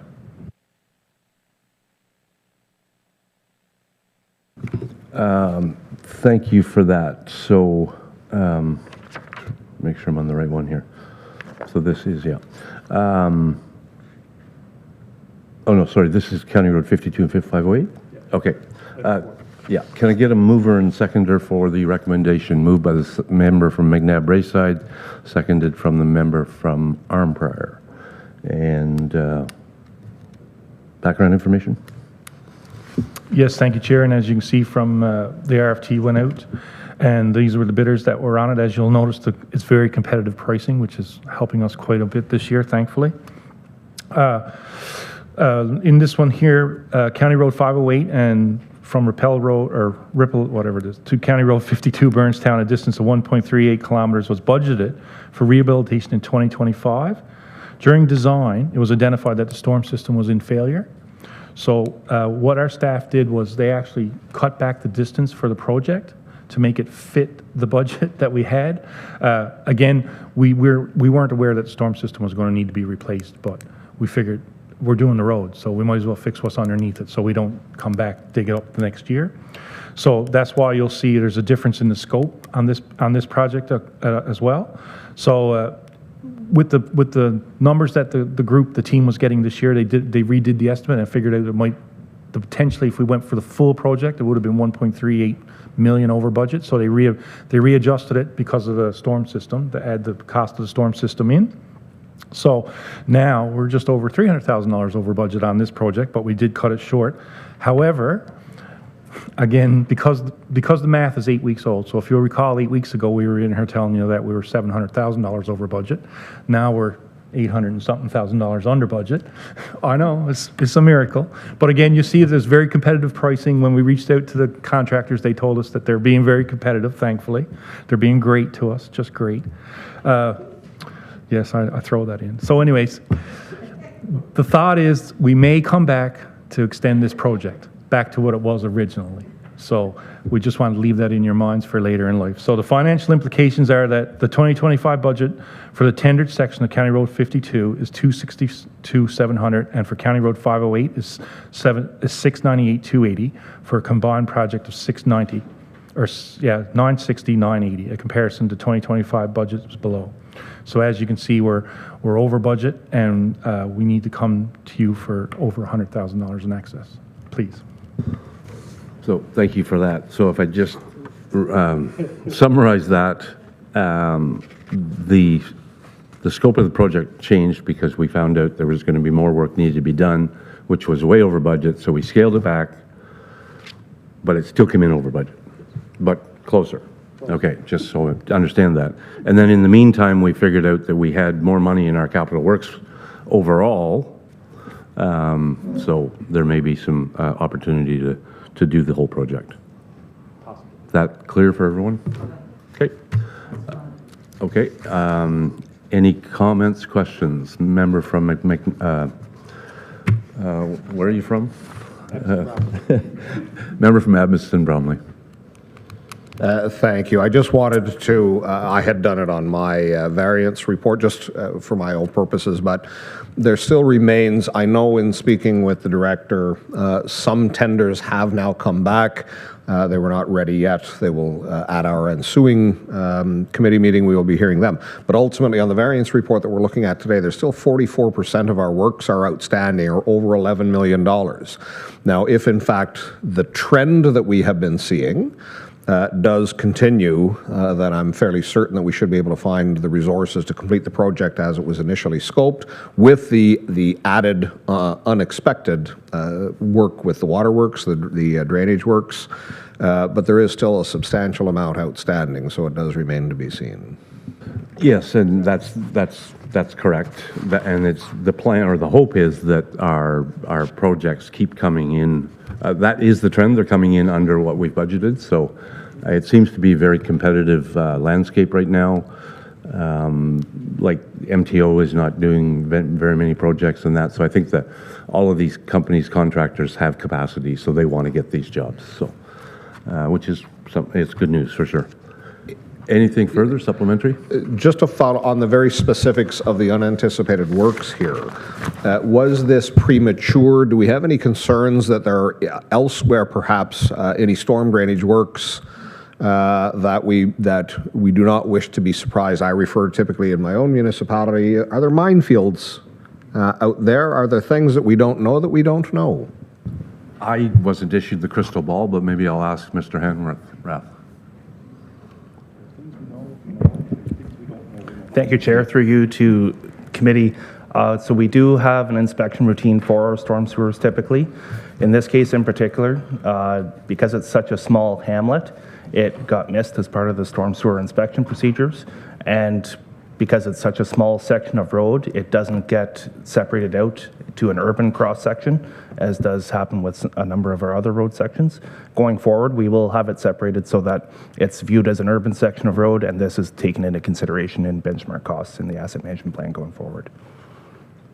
Right, so we still don't know what we know. I am mostly mollified. Thank you. Perfect. Thank you. Anything further on, I think it's item 4. Yes, thank you. All those in favor? And that is carried. Move on to item number, whatever it is, 5. Thank you, Chair, and through you. This is for the rehabilitation of County Road 26 for Dorn Road. I'll read the recommendation as written, and I believe you're going to fix it for me. Thank you. So the recommendation here is that the Operations Committee recommends to County Council that contract PWC 2025-26 for rehabilitation of County Road 26, which is Dorn Road, from Black Bay Road to County Road 51, Petawawa Boulevard, in the town of Petawawa, as submitted by Greenwood Paving Pembroke Limited, Pembroke, Ontario, in the amount of $1,165,971.50 plus applicable taxes be awarded, and that County Council adopt a bylaw to execute contract. Thank you for that. So in error, because it was over budget, we thought that it needed to go to council for approval, but because it's under $100,000 over, it needs to be approved at committee. So I'm going to ask for an amendment to the recommendation, and the new one would read that the Operations Committee approves contract PWC 2025-26 for the rehabilitation of County Road 26, Dorn Road, from Black Bay Road to County Road 51, Petawawa Boulevard, Town of Petawawa, as submitted by Greenwood Paving, Pembroke Limited, Pembroke, Ontario, in the amount of $1,165,971.50 plus applicable taxes, be awarded, and then that the bylaw be struck out of there. So could I get a mover for the amendment? Member from Mabonston Bromley, seconded by Killaloe, Haggerty, and Richards. So am I just doing the amendment right now, or the whole thing? Right. Can I make that the motion on the one that Mr. Perkins read? Okay. Mover and seconder on that. So Admiston Bromley, Killaloe, Haggerty, and Richards. So I have that. So now, can I get a mover and seconder for the amendment? Member from North Algona, Wilberforce, seconded by McNabb, Brayside. So all those in favor of the amendment, and that is carried. Is there any questions on the motion, the amended motion, and the amended recommendation, sorry? Seeing none. All those in favor? And that is carried. And we shall, I don't know what we shall do. Oh, come on. That concludes the I know, but our report for now. We're on to item 9, deferred reports. So finish that. So deferred reports, we have none. Sorry. A motion to accept? Oh, for discussion, sorry. Oh, for all of them? Oh, can I, okay, sorry. Can I get a mover and seconder, sorry, find where I was. for the mover and seconder, the recommendation that the discussion reports be received as presented. Moved by member from Whitewater, seconded by the member from Head Maria. It's been a long day. Anything further on the discussion reports? Seeing none, all those in favor? And that is carried. There's no deferred reports. Any verbal reports? Seeing none, I would entertain a motion, recommendation that pursuant to Section 239(2) of the Municipal Act 2001, as amended, that the Operations Committee enter into a closed session for the following reasons. 2E, litigation or potential litigation, including matters before administrative tribunals affecting the municipality or local board with relation to booms, creek, culvert, and dam rehabilitation. Moved by the member from... Oh, I can't read that. It's too far away. Edmondson Bromley, seconded by the member from Arnprior. All those in favor? And that's carried.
Okay, welcome back to the open session of the Operations Committee meeting. There's no matters arising from closed session. Is there any new business or other business? I thought I was going to give somebody the opportunity, but I guess not. So at this point, I would entertain a motion, the recommendation that this session adjourn and that the next regular session of operations be held on Wednesday, June 25th, 2025. And we're at, 2:26. Can mover, please? How about member from Horton? And the member from Laurentian Hills? Nothing? All those in favor? That is carried. We are adjourned. Thank you very much, everyone.